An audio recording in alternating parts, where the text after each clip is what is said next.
Welcome into the Cam Strick podcast, episode number 231, presented by Hair Club, baby. Man, I'm not that tan. All right, you just got back from Florida. Florida.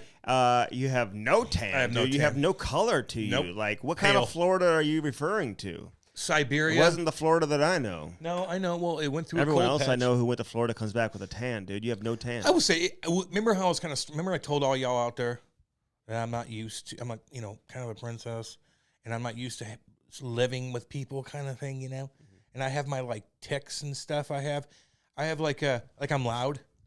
I'm a loud person. Are you? Oh, like when I walk, I'm like, bam, bam. And when I breathe, I'm like, and I'm like always in the fridge or I'm doing something or I'm talking to myself or I'm listening to something. Like I'm a loud guy.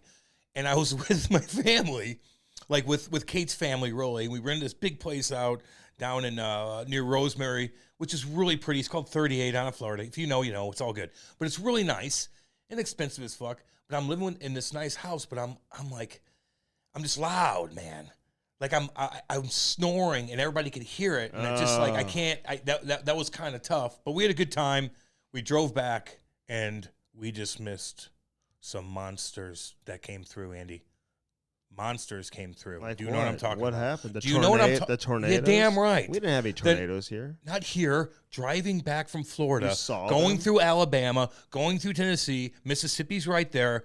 Like you're going through all these Dixieland. It's called Our listeners, just so you know, like you should like this. No, I bet you 70% of our listeners have never been to Mississippi. No, I know. Alabama. Like what goes on this drive when you're going through these states? Alabama's a long state. Is a it lot of people flat done it. and everything? Flat, but it's okay. There's a couple, but it's not easy. The gas stations aren't. There's not a lot of them. That kind of sucks. Even going through Nashville is a pain in the ass, dude. You go on these roads in Nashville, and you talk to the locals there, because Kate and I stayed about 40 miles away from Nashville heading home. Talk to locals at the bars and Mexican joint. Traffic there, dude. Traffic, it is so goddamn backed up. Oh, yeah. They have such an influx of people. It's in the same every spot, single weekend. I know And exactly where you're talking. Highway 24, people are like, ooh, it's deadly, because it's only 2 lanes, very, very populated. People Always are coming in and out. construction. Construction everywhere, which is a good thing. That means you're getting things done. Don't get me wrong. Hey, you want to pull into St. Louis, Missouri? Coming from the east, and you go through East St. Louis, look at those bridges. Look at how disgusting everything looks. I just did. They all look like they're going to crumble. Ugh. Nashville's still built up, but there's so many people now that Highway 24, man, tons of accidents. We got rocked with traffic here and there. But right when we left, dude, these tornadoes came in, man. Long track, 170 miles, EF4, EF5 at nighttime. And it was going right to this little town in Mississippi. And if you look at the weather guy, you watch the weather guy. He refreshes the scan on the Doppler, and he sees. He does a prayer. Do you see that guy? Yes, he sees this ball, this monster. He said, "Oh no!" It's and it's going right to this little He knew town. right He knew away, right away dude. that there's going to be death. Did you hear him There's gonna be- praise? yes. Pray. And he's like, I know that's a monster. That is a monster, and it's going right towards you. And he's like, "There's nothing I can say. Jesus. If you're there, like you are just completely screwed. There's nothing I And can there's say." trailer So park. who did he talk to? Who did he talk to? The Lord. That's right. And he, Yeah, I know, Andy. He did a prayer, dude. Like Yeah, I've I know. never seen a weatherman. And I used to have a weather radio and everything back in the day. My brother wanted to be a meteorologist. Dude, I love when there's a tornado going on, watching these guys. They save lives, dude. I'm giving a little shout out to all y'all men and women out there that sit on there for 6 hours straight Yeah. and they don't leave. No, that's not easy. It is so not easy. They Keep roll up the day. sleeves up. They roll them up like, let's go. Here's where it's at. The monster's coming this way. Maybe it's gonna hook left here because you don't know the path. You go 170 miles as an EF4, EF5. Like, you're not going in a straight line. You're cutting your curve. Like, it's hard to predict. And this little town they got rocked, man. And I'm telling you, if that son bitch, Andy, if you look out this window here in Clayton, Missouri, and that son bitch, that track came through here, oh, Okay, so I'm just telling you guys. he saw it in like live time, like real time. It wasn't like he saw it back in the office before he went on the air. No, So he clicks knew on it the was- radar. it was a and bad one. He's like, "Oh no!" Like there's nothing he could He say. knew it was there, Andy. He couldn't lie to the people. But it built up to such hardcore. You could tell by the optically the color scheme on it Yoink. and how There you go, buddy. He's got an energy drink. It's from First Farm. First Farm, baby. But anyway, you know how I'm obsessed with weather. So right when we left again, man, tornadoes just fucking went crazy. And people died, dude. Man. People Did they? died. Yeah. I didn't hear about this. What? I didn't hear people about died this. in that little town. Oh, I did not hear about Jesus, that. Andy. Why don't you open up a book, open up a newspaper, open up something. Jordan Bennington's reading books. What's he doing? I don't know. He said in our conversation that he's been reading books. So that's how you books chill. with stories and stuff like that. I like scary books, dude. I love Stephen King. I love that stuff. Yeah, but you say that, King. No, because I have to do a radio show. I don't have and on the weekends. Why don't you take one to Florida, dude? Like sit on the beach and read a book. The beach was too cold the first 2 days. Really? Yeah, man. Did it ever get hot? Yeah. The last 3 days were nice. That beach is so damn nice, dude. I'm like a curious little boy. I like to go out there. You can walk out 70 yards, man. It's nice. Like that was cool. The last time we talked about that, I haven't got to experience that yet when I was down there because it was like 45 degrees. Was that your first time ever going to the beach, like the ocean? No. When's the last time? What do you mean?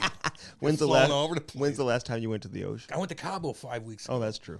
You can't go in the water there though. Yeah, you can. We rented a boat. Okay, but like I went on yacht trips. Yeah, but like what are you talking about? You walked out into the water in Florida. There was a video that I saw. Yeah, dude, we could. I walked. I didn't even have shoes on. Your shoulders look massive. Oh my god, I look like a monster. No, and not a good monster. No, your shoulders look. You look like you're in terrible. playing shape from behind, dude. The shoulders. I look like. Okay, I'm so obese looking. Okay, so listen. So you're walking in the water. Like, now, what are you looking at? Like, did you see anything swimming around you or no? It was pretty. Were you feeling peace and serenity? Yes. That's important. I brought the little girl, my little nieces out there. I walked them like 40 yards out. I had a control. Like waves are coming. I lift her up and yank, and she loved that, you know. And I build sandcastles. Like if I'm on the beach, that I wouldn't worry. If you just get me there, man, I'm good. Like I could just entertain myself like a kid. Like I'll look at stuff. Like what is that? I'll look for shells. I walk. If the girls are looking for stuff to get, I'll walk with them. Like what do you got? What do you got? Let's make this castle. Give me that thing. Blah, blah, blah, blah, blah. I went in there and got like wet sand, which is better or whatever, you know. I was Uncle Cam. And is that what they call you? I don't know. Do they call me that? So listen, so Kate's parents had to live with you for a few days. Like, how did that go? Dude, they're so used to me with so many. Cam's in the car yesterday, by the way. I'm like, hey, the house looks sick, you know, like great pool and everything. He's like, it wasn't that good. And No, Kate was not happy. No, that I you didn't said say that. I You said the next there's time will be. better. You said there's better. There's always better. Everything. And Kate wasn't happy that you No, said she was that. happy. I was mopey poo for like the first little bit because I was so fucked Because the house looked great, dude. It was awesome. The pool looked really nice. I didn't really Yeah, see I what was didn't get- going on inside the house. Huge, And- nice. And typical Cam fashion, that's all he shows us at the house he lives in now is the outside. And that's all we it's saw not. of your house in Florida was the Kate outside. filming like stuff every damn day about the I saw the orange dogs yesterday. Dogs are orange. Are those chairs new, the brown ones? Yeah. Kate Are got- they? Yeah. Because now it adds more brown and orange to these videos. I mean, it's just like Kate does a good job with she's that. very good. Pretty good. At At that. That's the decorator. theme that we have. Like it looks good. Like, how would you describe it? Man, I don't know. Brownie. A lot of brown going on. Just in that particular area. The other areas. Some are people different. can wear like brown suits and Like how brown Andy ties. gives advice. I can't wear brown. Andy dude. gives advice like that. Kate's like picking. This is Kate's little like her little project, man. Mm-hmm. Like she's got this cute house. We have to renovate a lot of stuff because it's a time capsule from 1997, and the old lady didn't do anything to it. But who cares? But it's fresh, like fresh as a daisy when you get on there because she didn't have anybody living there. So Kate's just takes time. Mm-hmm. I spent a lot of motherfucking money in the past fucking couple weeks just so all y'all know. Tell me about it, dude. Like we're not like, Dude. oh, you went to goddamn Chicago. Oh my God, so I'm okay, all y'all out there. Like I'm having fun in Florida, blah, blah, blah, blah. Nashville's a blast. But then Andy's like, I gotta go on a trip. Andy, I think, had to go on a trip because he got to go to Nashville. Mm-hmm. The kids are off, and he's like, fuck, scramble, I gotta go to Chicago. So Andy goes to Chicago with his family, and I look at his timeline, his wife's timeline. She's putting everything out there, dude. And Andy is just like taking pictures of them shopping every day. So it's all shopping up there. You're I wasn't eating, taking those You're pictures. shopping. You're spending money. Oh my the whole God, time. dude! Like I didn't go shopping with them because my anxiety couldn't handle No way. how much money they spend. Oh God. Everything's so expensive these days. Laurie's I don't like- give a shit where you're at. Like it is. I was like, let's go down to the bar and have a cocktail. I just brought seltzers, dude. I'm just like, I'm bringing my own drinks. I know. Although I would like have a Bloody Mary down there. Or You got to do that. Hey, listen, you go to a hotel like that in a big major city, everyone wants to talk to you. Like, you're just talking to random people at the bar. Because of the podcast? No. Like from Bally's? No. Oh. Like, they're just there. High school? One guy came by himself to see, like, a musician who's in his 90s, and he flew all the way there from, like, Ohio or something. Because you talking to you and your girl? Yeah. And then another guy was. Andy, that happens to Andy a lot. Another guy went to college at the same they look college at my Andy. wife went to. Oh, of course he was did. humble brag. He lives in Florida, actually. And he sold his business. You can tell he made millions of bucks. And he's looking for a place in Chicago to come to, like, because he used to live there, just like a place in the city. Yeah, just a place. So he was looking at the residences at the Ritz, is what he said. You know, it's like, so it's like humble brag going on left and right. And then he goes to the same college as my wife. And now they're talking all about like Indiana University. I'm like, okay, this happens. And his wife is there. She's not saying a damn word. What's she look like? And Laurie's like, why don't you turn around? Like, I don't want to be part of the conversation. I don't want to talk to the wife. No. Like, I'm not going to start. Or the guy. It's just like, whatever. You guys talk about Indiana a little bit. All the men flock towards you, and they kind of like butt you out of the conversation. They're like, you want to take a shot? You want to take a shot? Everybody's like, one trying to buy us shots. He's just block. I can so picture I this right now. took one shot. I'm like, sure, I'll take a shot. I can picture this right now. You're sitting at the bar with your lovely wife, and the guy like scoots in between you and turns his back against Andy and talks to his wife and feeds her shots. And Andy's just like, Andy's like looking the other way, like, there's a game on. I'm just going, oh, dude. Can I get more bar snacks? You need my help, dude. Dude. Like, get out of here. Like, get this guy out. Man, even Kate in Nashville, like I couldn't fucking find her. I wanted that guy the hell out of here. Though. I actually thought that happens to you a lot. I'm like, dude, like I just need someone just to come get this guy out of here. I can't handle that. No, I know. So I told my wife, I was like, we just stop talking to him. Stop doing talking. Like, she'll talk to anybody, dude. But the thing is, like, that happens to us too. So I've done that to Kate so many damn times, and you don't even realize you're doing it. Where you walk into a place, and I'll walk in somewhere, and all of a sudden, boom. And poor Kate won't maybe not know everybody, and she sits there, and somebody's always nice to her, so it always happens. But I'll get fixated on something, and it happens. Don't get me wrong. But it's like it's a different. But like the guy butts you out and just talks to your wife. Like, I wouldn't do that to somebody. Oh my God. I would never like block out the dude.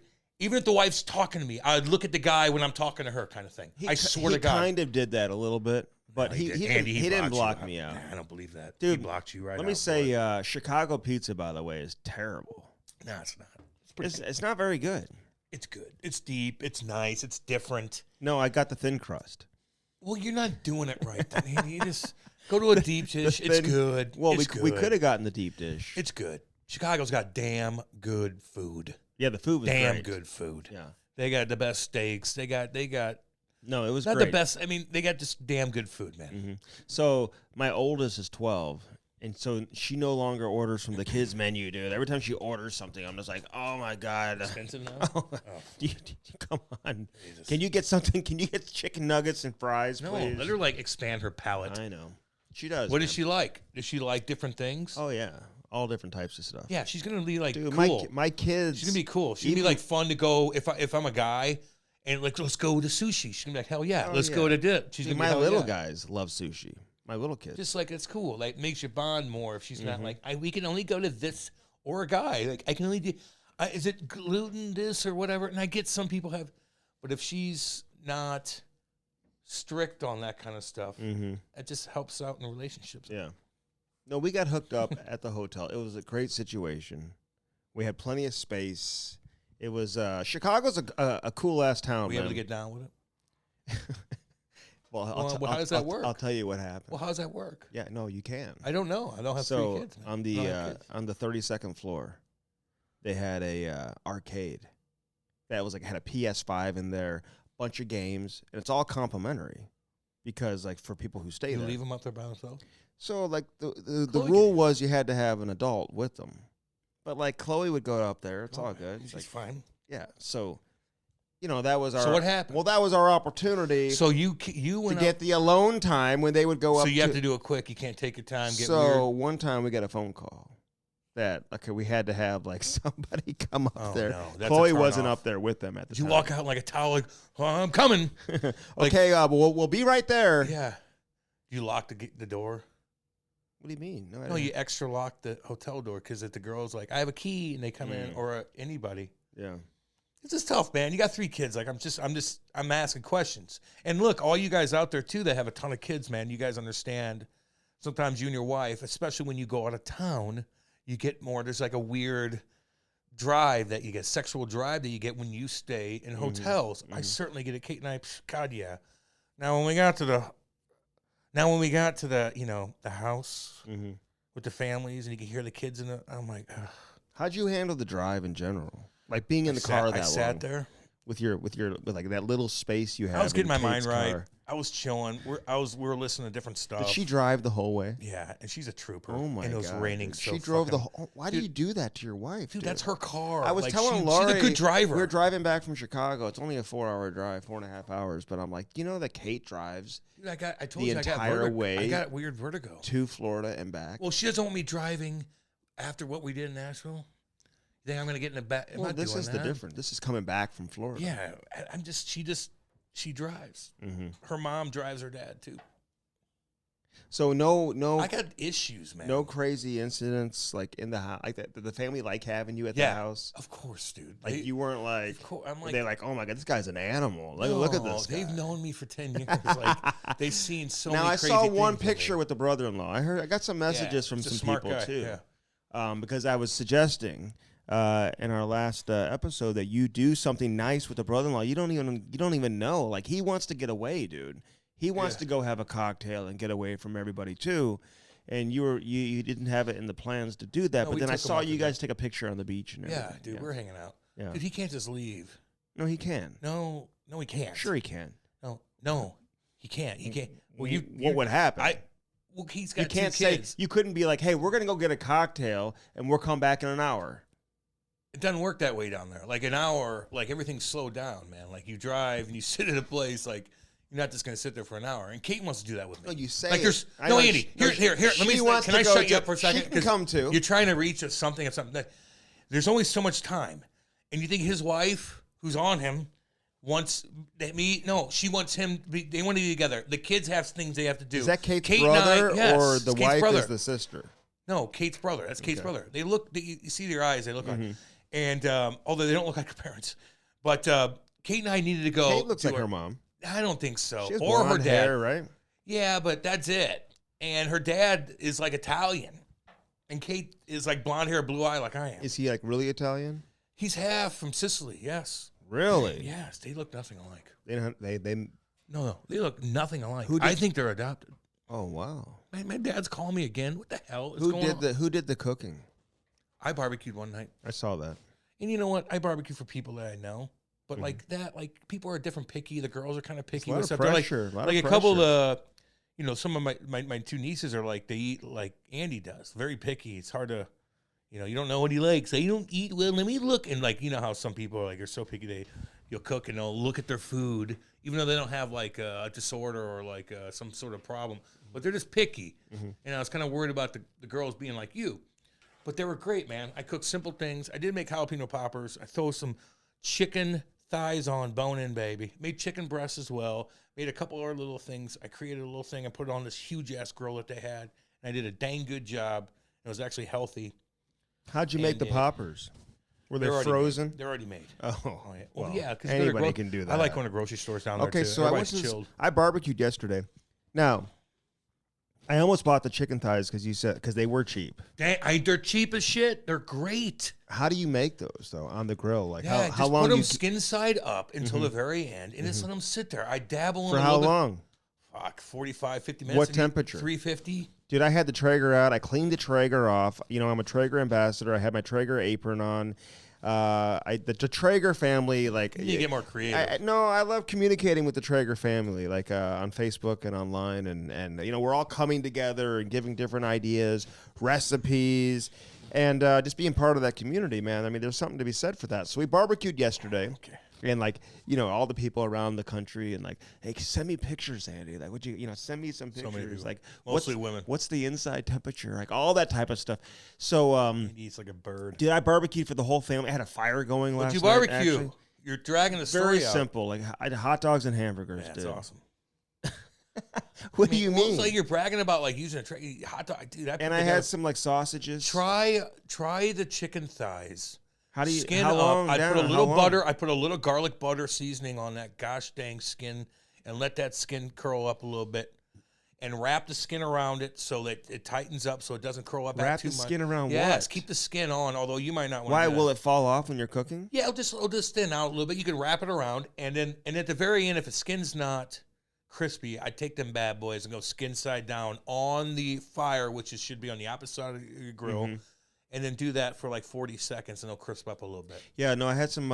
Although you're a Traeger, so you're not gonna be able to do that. Never mind. I'm part of the Traeger community. Yeah, we know that. All my Traeger people, I want to give you all a shout out. You can hit me up on Facebook, or I'm part of the community. I like Traegers too, man. They're cool. I'm an ambassador. It's for guys that just want to throw it on and let it go, man. Mm-hmm. Which just simplifies your life. I get that. I totally do. I did because I hadn't started. I'm not a winter griller. I mean, some people barbecue all year long, grilling, baby. I'd rather do that when I'm sweating my ass. So off. I had to clean this thing off, though, man. They get a little, even with my cover on Let it. it burn out a little bit. Yeah. Yeah, Andy, that's normal, man. Like people are shaking their head right now. Like, yeah, we know you have to clean it. That's I put the buns on there on the top rack. Yeah, put a little butter on that mug. Yeah, there you go. Turkey burgers. Chloe told me it was the turkey.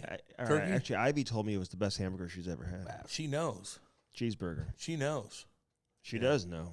They all look cute in those pictures. They really did. Did you like the pictures from Chicago? Dude, we went to that one building. They're all the same. Are they?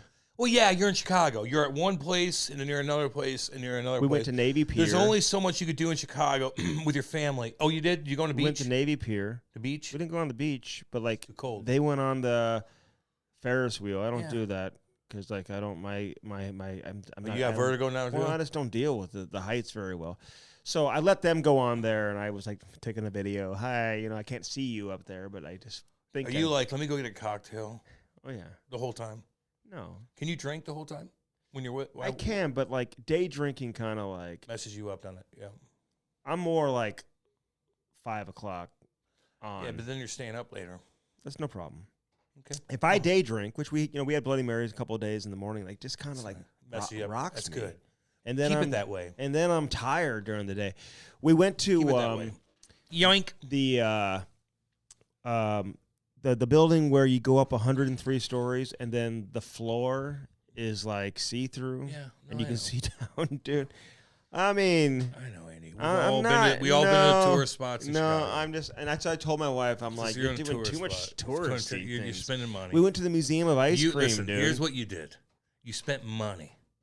You just spent money. I'm telling you, and I know you only had 2 days, but like going to a place like that, it's just like you can't entertain yourself unless you're shopping or eating or whatever. Mm-hmm. If you go to a cabin, at least you could hike and walk around the pond or go to a beach where it's going to be expensive, but you could find a little random beach, go down to death, and at least the beach, man, at least you have ultimate entertainment if the weather's okay. That you don't have to pay for things consistently. Because you go to one place, you're like, okay, we're done. Let's go to another place. It costs money. Now we're going to go eat. I know. Now we're going to go shop. Now we're eat, shop, blah, blah, blah, blah.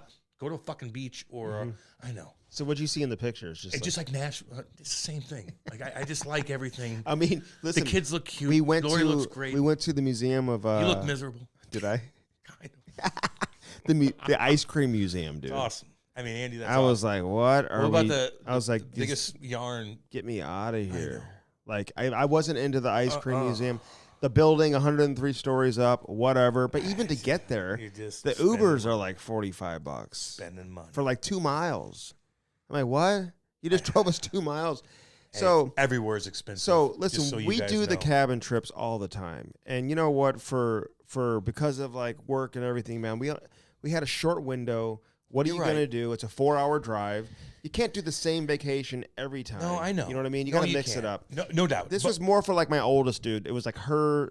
They're all on spring break. She wanted to like, She wants some clothes too. She did a little TikTok video too. Oh yeah. So my little niece is. Do you watch her TikTok, dude?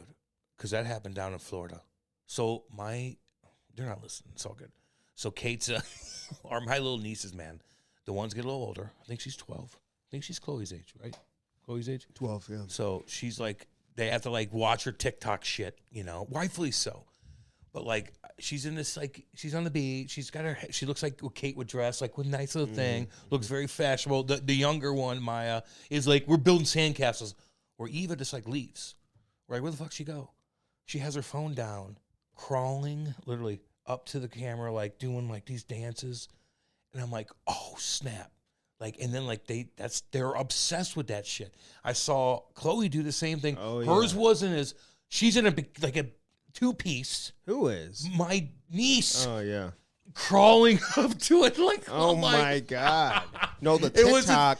That's what she was doing. We're like, what the fuck is that? I know, the TikTok dances they do. Oh, fuck. Like, I'll be in line at no. like a grocery store or something, and there's like a kid behind me, and they're just constantly moving along to some TikTok dance. I used to say really that I never wanted my kids to do that, and like it's just part of like growing up. I don't think it was now, like I think she's getting older, and you see everybody doing that. Everybody that's cool on TikTok is doing that, and they're getting a ton of like attention. Jackson Mahomes. I'm not on TikTok. Either am I. I'm not on it. Like, I'm not on it, so I don't. But I see it, and it wasn't like that bad, guys. Like, she's the cutest thing. They're so smart. They're awesome. But we're like, is she doing a music video? Mm-hmm. Like, it's just fun. Well, it's different age, you know. It's all good. Did you bring me anything back though? Man. Remember, I asked you to bring me something back. How about you just go down there, dude? Just go down there. Would you go back there? Hell yeah. 30A. I hear people say that. I know, and they have their like stickers. Stop saying that. But that's what it is. And it's not bad. Isn't like and Seaside and all these different places all connected to it? I don't know. We were on the Could you western, see the ocean from your house? Yes, we had a light, like a tower, dude. It looked over everything. All those houses down there have there's no basements. So if a tornado hit that, we'd be really fucked. Yes. But they have these like towers. All these big houses down there have these like lookouts, so you could see everything because it costs so much money to be directly on the beach. Mm-hmm. I mean, 10 times. It's unbelievable. What'd they charge you for the house? I don't know. Kate took care of all that stuff. What do you mean? I didn't. They set it all up. She took the credit card and paid what we needed to pay. It's expensive. Everything's expensive. Shit, you go anywhere, it's expensive now, dude. We're still have this. What's the price per night for the house? Oh, probably a couple grand, $3,000. I don't know. No, more than that. 4. I don't know. How many people? How many bedrooms? 1, 2, 3. They had a couple. That's probably 7, nice. 8, 9,000 a night. Man, it doesn't. Whatever. If we did, trust me, I didn't put this together. So if Kate does it, we're okay. You paid for the the whole house? No. No, no, you can't do that, dude. Do you think I would deal with that? You're crazy. I'm gonna go down to a family and I'm paying for everything. You're out of your fuck. How did you guys do all the meals? Like, would you guys eat together? Oh yeah. Well, not every time. Kate and I would go do our own thing. Would you? Yeah. Okay, real quick. A lot of stuff to get into hockey wise. Yeah. Actually, not really, to be honest with you. It's just like I'm ready for the playoffs. To be honest. I know. I'm sick of this. Let's get to the playoffs. Bullshit. Let's go. See where this goes. How many points is McDavid going to end up with? Whatever. Although I think they're going to lose to LA. Is that who they're going to play in the first round? Yeah, Edmonton's going to lose early in the playoffs this year. I hate to say it. All the people in Edmonton, don't hate me, man. I love Alberta, man. I just made hamburgers last night. Trust me. I love Alberta. Nothing to do with anything. Well, they're known for their beef, dude. Yeah, but you didn't get the beef from there. They know me. You're not like I'm not trying to be whatever. You're chirping and you're like mocking. Is what you're doing. I do not feel like. I feel like Edmonton is they're going to lose, man. Early in the playoffs, I just don't see them advancing. I watched LA live last night. Now, they let the Blues get back into the game, and their goaltending just isn't good enough to carry them deep into the playoffs. But I think their forwards and what they have defensively is good enough to get out of the first round. So I see LA advancing out of the first round, but losing in the second round. Like they are a second-round team. Edmonton, man, I just don't know if they got the two-headed monster. I get it. I just don't see them advancing, Cam. This is my own opinion. All right. I mean, it's hard. Toronto, I feel like hard of a take. Toronto, I feel like this is the year. Oh, really? Kind of. It wouldn't be that much fun if they did, but I kind of hope they do, man. I feel like they're going to get out of the first round, and then they'll lose. What other hot take do you got? Like, what other hot take that people like going against the grain? You watch a lot of hockey. And you're like, what's your hot take? And that's not even a hot take. No, it's not. I just said that. It's like a lukewarm. Yeah. Like, Edmonton might. Okay, they might not. No, that wasn't a hot take. Okay, well, what's your hot take? Give me something then. I don't know if I really have a hot. You can't manufacture a hot take. I'm not a hot take guy. Whenever I make comments, people can define it as hot take. Okay, now you're getting too detailed. But the reality is it's my own educated no shit feeling that I have. But that's all. That's what it is. Like, here's when my I say take, Austin Matthews is going to get traded if he doesn't agree to a contract extension this offseason, still like, people call it a hot take. Okay, then what do you think a surprise is going to be that maybe no one's talking about? Well, I got to see the matchups. I know. What do we do then? Like, oh, this guy might not be. This team might be pretty good. I got to see the matchups. What the matchups are going to look like. I don't know. This is all weird hockey right now when teams are. Well, all we hear about is, and listen, nothing against anybody or whatever, but like all we hear about is like controversy related to, like specific themes and theme nights and stuff like that. I mean, it's just kind of like. We're losing focus here on the actual cause and what the actual message is. It's just like a competition. It's like everybody wore the jersey, or this guy didn't wear the jersey. Rainbow Army gets you, man. And I'm just saying, like, okay, well, what is the cause? What is the reason why they're doing it? What are we trying to accomplish? And are we truly accomplishing what you're trying to accomplish, or is it just about keeping tabs on who's wearing the jersey and who's not? Because I think people that do keep tabs really believe that that's bigotry to not wear it. And I would say, the people that I've talked, like, they're like, who cares? Like, if he doesn't wear it, that doesn't mean he doesn't. Do you think players should give a reason for why they don't wear it? Like, they should have to give a reason? No, not at all. And again, I'm a guy that said I would wear it. Like, I don't care.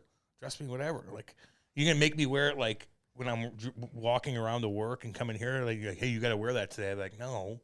But if I'm like with a hockey, I don't give a damn. I'm not religious. Mm-hmm. But if I'm a real religious guy from Eastern Siberia, and you grew up like fucking Khabib or something, like, that's just not your thing. You're not mean to people. If you're mean to people, you're going to get called out. Oh, he's all over the place. He's kind of been on what the high horse. What did Ron McClain say? He did an What did interview Ron with McClain? Burke. I know, but what did he say? I keep like. Ron McClain really, and I read it, and I'm like, well, I couldn't put it together. What the hell did he say? I don't know what he said. You see that, Brody?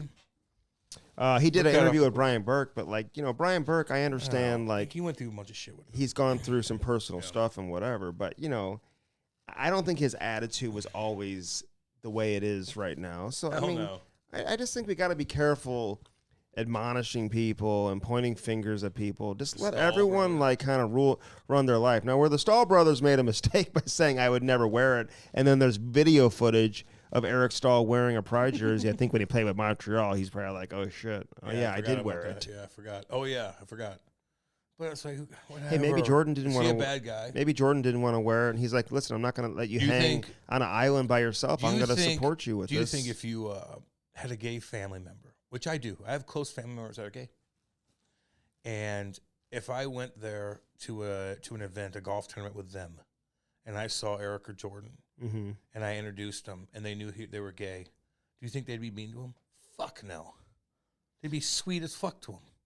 They wouldn't say. I would bet my whole life on that they'd be nice to him. Just nice to him. What if one of the riders were there? Well, I don't. These riders, they love it though, man. They're like, yes. Who didn't do? They're like scanning everything. Okay, here's Pride Night. Let's look. What do we got? What do we have? Oh, I'm gonna blow this thing up. Oh, I'm gonna get them. I'm gonna virtue signal. Oh, I'm gonna let them know you're a bad person. They can't wait for it, dude. They can't wait. Even the Chicago Blackhawks. Did you see what they did though to counter it? They had like a huge thing. Like, it's just. What'd they do? Well, they didn't want to. They had a couple guys that didn't want to do it right, so they kind of abolished it. But then they had like a 5-minute video of him like rainbow and every Van Zamboni and stuff. Like, they'll get you, man. Hey, I want to see. I want to know who the players are, because listen, I've said this several times, and again, if I was a player, I would wear the jersey. I don't think it really defines anything about. I don't pretend like a lot of other people that I know everything about the player because they choose to wear it or not. Just like I don't pretend to know everything about the player if they choose not to wear it. Although when they don't wear it, they kind of put out a. What if there was Christian night and they made you wear like a Jesus saves? I'd be like, oh, okay. Like, and what if you're? Like, I wouldn't want anybody doing that. And you better tweet about it, Cam. Jesus, I'm like, what?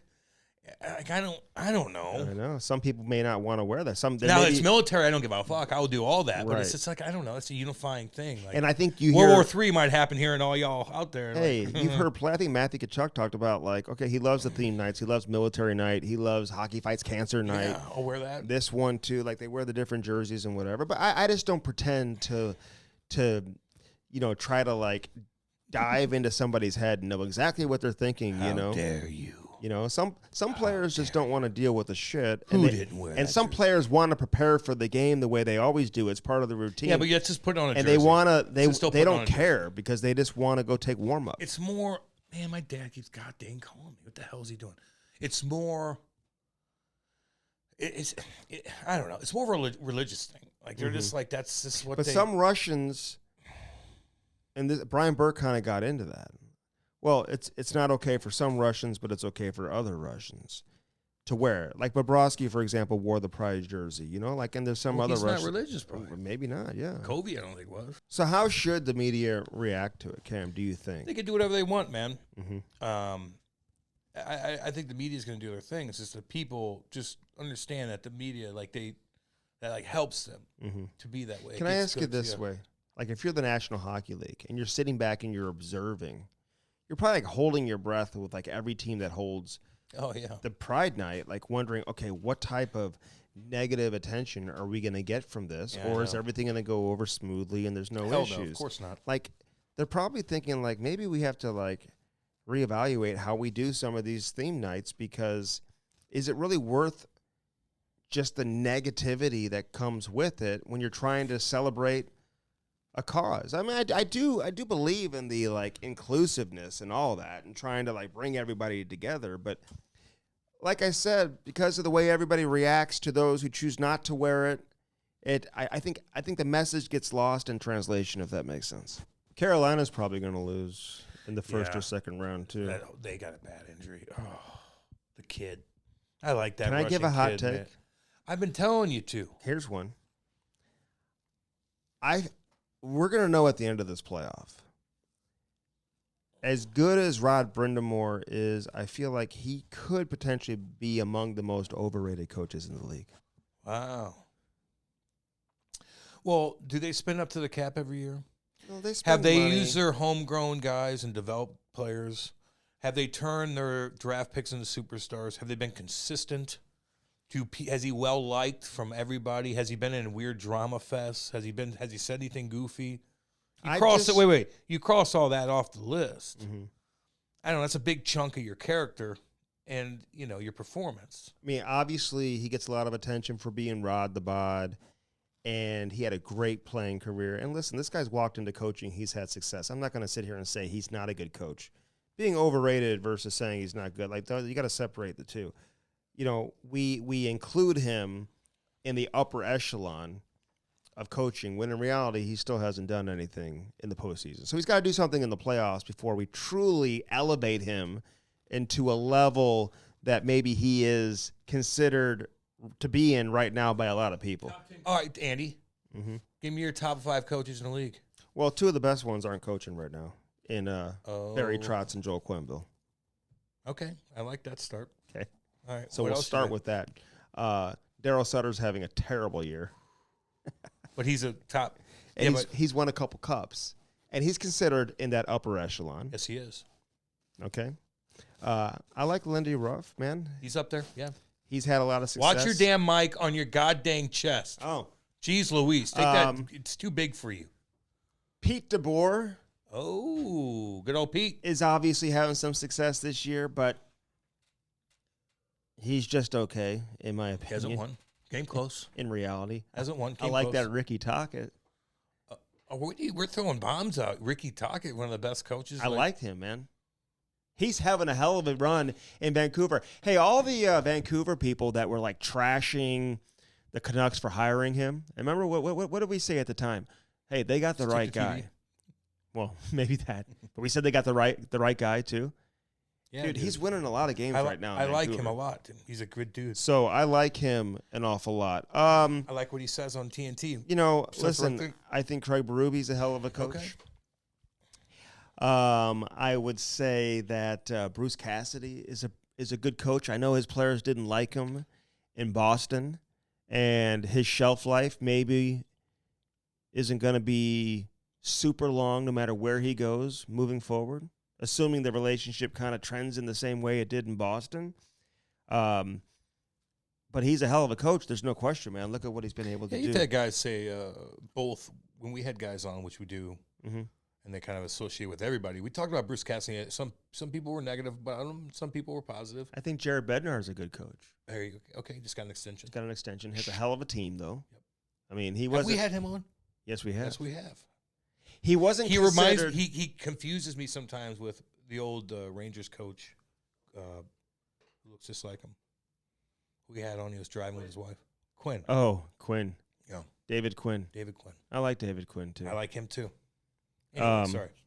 No, there's a lot of Todd McClellan's a good coach. He's been around for a long time. I've kind of been like off and on with him over the years. Gerard Gallant has had some decent runs. Jimmy Montgomery's going to be a good coach if he keeps this going. Jim Montgomery. Are they loaded? He might be the best coach in the league. Are they loaded, or are they? I'm glad you brought him up. Are they doing everything right? Sullivan's a good coach too in Pittsburgh, man. You're damn right he is. Yeah, I forgot about him. I like him a lot too. He's had people talk about pumped his tires up big time, Andy. Oh yeah, but you know what I like about Mike Sullivan? Two things. First off, I sat next to him during a playoff game. He and Chris Pronger, and hearing those two talk hockey was. Were you just like rabbit ears? That was like a religious experience for me. I know. I felt like I was Brian Boyle. Aroused, a big shout out to Brian Boyle, by the way. Great career. He just retired. I was texting with him, giving him a shout out too, man. Great dude. Remember his dad went to the the most religious place on earth, and it healed him. I know. That's what happened to me when I was listening to Mike Sullivan and Chris Pronger. That's kind of weird. Just you would. Andy loves it. Like Andy. No, like, dude. I'd be like, that's interesting, but Andy's his like, eyes were like coming out of his head. Like he just knew exactly like. Yeah, I know. Like the matchups, what was going on, like who's off their match. Like, dude, like I was like, damn, dude. I know. Like you think you like watched the game? What this guy was watching and looking for was processing a lot. Was like next level, and it came so natural to him. So when I see Mike Sullivan, he's just one of those guys he's in full control of his bench and his operation, his program. You know what I'm saying? Yep. No, I know. But hey, listen, Brendan Moore, he's got the reputation, but I just need to see him now do something in the postseason. Now it's going to be more difficult for him this year because the injury to Pacioretty, you got Svechnikov being hurt. They didn't do shit at the deadline besides get to Puljujärvi, right? And then they brought Ghost. I mean, no, I know. So again, maybe he's not exactly getting the help. They're the cheapest organization in the land. And not So I can't hold that against him either. But I hear from some people, Cam, those who have played with him, saying he's not good at adjustments. All right. Like in-game adjustments and some of that. Okay. So whether that's true or not. Maybe you need to write him an email and be like, hey, this is what I'm hearing. So, when things don't go his way during the playoffs, we all know coaching in the postseason, Cam, is all about adjustments, right? It is. And we've critiqued Berube about adjustments at times and sometimes. Have we? Yeah, at the end of the game and stuff like that. I haven't heard you ever do that. No, I listen to everything because I'm a little birdie in the media world here in St. Louis. And so I hear wait. You've critiqued his adjustments? Hell no. But people do. Like who? Well, like I'll give an example. Okay. At the end of the game, pulling the damn goalie too much with some of the Hoffman stuff. Yeah. Like there's some stuff that you can critique Berube about. Okay. Line changes. I don't know. Like there's things that you can critique Berube about. I love him. Mm-hmm. He's having a weird year. I don't think it's his fault. Yeah. But yeah, I would say Jim Montgomery is probably I put him at the top of the list. Obviously, they're having a great season. They could get very old very quickly. Who knows what that team's going to look like in the next year or two? Yeah, well, they're going for it, dude. Rightfully so. Hey, what about people bitching about the Paul Maurice is a good coach too. Yeah, we've belabored this point. We edited things out so Andy could like look up coaches anyway. So it is what it is. But what about this like Fanatics uniform? Why do I keep seeing people bitching about this new Fanatic? Are they making money? Or okay, like, what's the difference? Cam, there are certain things that show up on my timeline. Oh my God! That over and over again. Is that it too? It's like I don't have it in me to even click on it. It's like what is? I've never clicked on any of the stories. I don't care about it. But Brody would. Brody would know. It's shit. Like it's shitty jerseys. What? Okay. We know what they're going to look like next year. Yeah. And they're shitty. What is it going to be the same quality as the one you get off the rack? I don't know. At like a store? I don't know. The guys going to have holes in their jerseys? Can't the playoffs just come? Can't the playoffs just come? I'm curious to see what the fuck's going on. Jack Eichel's first playoff appearance, like he's probably like, let's go. We're dragging this out. The writers aren't going to like the quality of that Fanatic jersey on the theme nights. They won't like that. You're right. I love everybody, and I treat everyone with respect. Just treat me nice. I'm nice to everybody. I'm nice to everybody, like, honestly. I don't need to prove. Except for Andy at times. Well, you've been kind of a dick here in 2023. Yeah, not a little today. bit. I'm all right today. I took you on a nice trip, and you're going to get evaluated for next year, too. I'm looking forward to it. Well, there's other guys that want to go. You just need to. I want to be involved. Did you pick up anybody's tab? Oh, yeah. All right. Dude, I was buying drinks left and right. All right. I'm just asking. Especially the last night. Yeah, okay. It was only like a crew of like 3 or 4 of us. The night I wasn't around. No, but Brad May was. Good, he hung out with me. He bought drinks. Brad May bought drinks too. He's awesome. Random people would come up to us and buy us drinks because they wanted to know who he is because he just looks something looks like a wolf or something. Yes, he looks like a. I don't know. Like, who is this guy? Like a good wolf. How do I know him? He doesn't. That's not like he just looks like like a gray Are you wolf. Richard Gere? Like what? Yeah, he does. He looks like Richard Gere, tougher. You know, great dude. Great. We need. We need a couple more. You know what I like about Brad May? I should have filmed more stuff, by the way. Remember that one night? Should have brought Brody down. One night, we got to film more stuff. Dude, I want to be involved with these. I can hook us up with a great team. I think that we didn't. We should have showed people in the locker room doing our stuff, walking. You just. You're so bad at that. Well, a couple people didn't want to get filmed, probably. And we kind of chirped it off the bat about filming with a couple guys. Yeah, but like walking around the town. Walking around to film that. Yeah. Well, we can do that anytime. Watching isolate Andy on the ice. Remember there's, I should have had a GoPro on. Hey, remember there's that one night, like everyone was like hanging out together in that one spot. You know, the comedian night? Not the comedian night, the night you went up on stage. Yeah. And a lot of the former NHLers, they all like stayed there all night long and stuff like that. But we all left. The Buzz. And you know who left to go out with us though? It's Brad May. You know what I'm saying? Like he's not he wants to go hang out and go do things. Yeah, I know.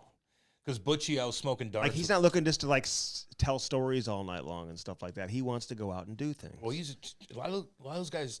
A couple of those guys up there don't drink anymore. But I was watching Garth Butcher, who's like friends with everybody. You know, he's so funny. The best. Yeah, I was smoking darts with him, shooting the shit, and then you get. And then I just kind of cruised around and checked other places out, but it got so packed, man. I can't. I'm like, oh. Do you smoke darts on a regular basis? No, but when I'm drinking, yeah. If Butchie smokes. When you're drinking. And my buddy. What does that mean? The buddy that took us down, Mike, he smokes darts, and that's like my, like I'll go hang with him. On vacation type thing. Yeah. Like I didn't do it with Florida. But I got my vape pen. Were you smoking darts with your No, I was in-laws? smoking my weed pen. You know, not around the girls, but I'd walk outside. Did they see you do that? Yeah, probably. I mean, I wasn't like that.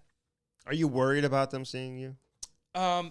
I mean, they're going to see that with people. No, I didn't do it in front of their face at all. No, I didn't. Man, you know, I'm not that dumb. I don't want to do that. Who do you want to see get Connor Bedard? The Blues. Bedard. The Blues. Where do you want to see him go? More importantly, where do you not want to see him go? Probably Arizona. Love you, Clayton Keller. Stop being mean to Arizona. I know. The way you're talking to Arizona is just... I didn't do anything. Very disrespectful. With what? Do you want him to go to... Yeah, I do. Okay. And I think they'll get a new stadium. Okay, I get that. And turn things around. And it'll help out Billy. That's fine. And Donor. Who we like. Yes. And I like Clayton, man, who's dominating right now. He looks good. Picking people's pockets, making nice plays. Goddamn right, you look good, boy. Hair's looking good. He looks... I wish he was playing in front of 20,000. But he looks good. Well, he plays in front of 4,000. I know. They don't sell out that stadium either. I know. It's all good. But Clayton, you look badass, dude. And I know, like... Cody Hodgson talking about the crowds they got when they were 10 years old. That's like what Arizona's getting right now in the NHL.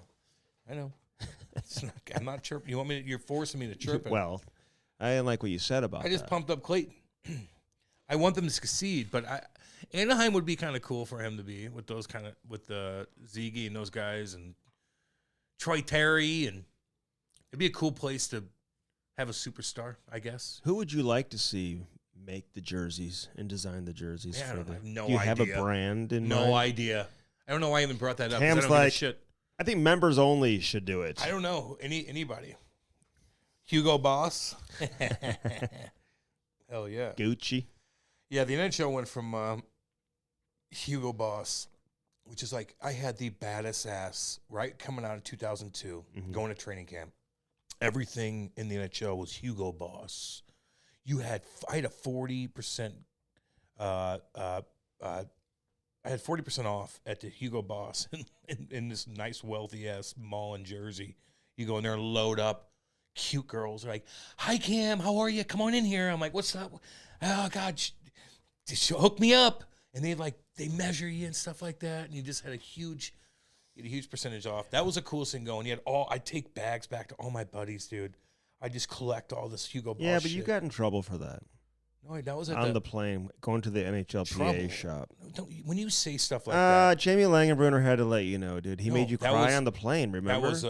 That was, he embarrassed me. Maybe I deserved it because I was a young kid and we were at Toronto for the. I'm honestly not taking it for myself. I want to hook my buddies up like goddamn Santa Claus, and it makes me feel good when I do that. Well, so I wanted to get loaded up at the hockey. What's it called? In Toronto? The Hockey Hall of Fame. Is it Hall of Fame? Where we got like a huge room where all the players got to go in and take all the stuff. Oh, yeah. So that was like a thing where you go in there and take 2 or 3 bags. Well, I took like 4. And I brought it back, and the guys were just chirping me so bad. And I got kind of pissy back at them.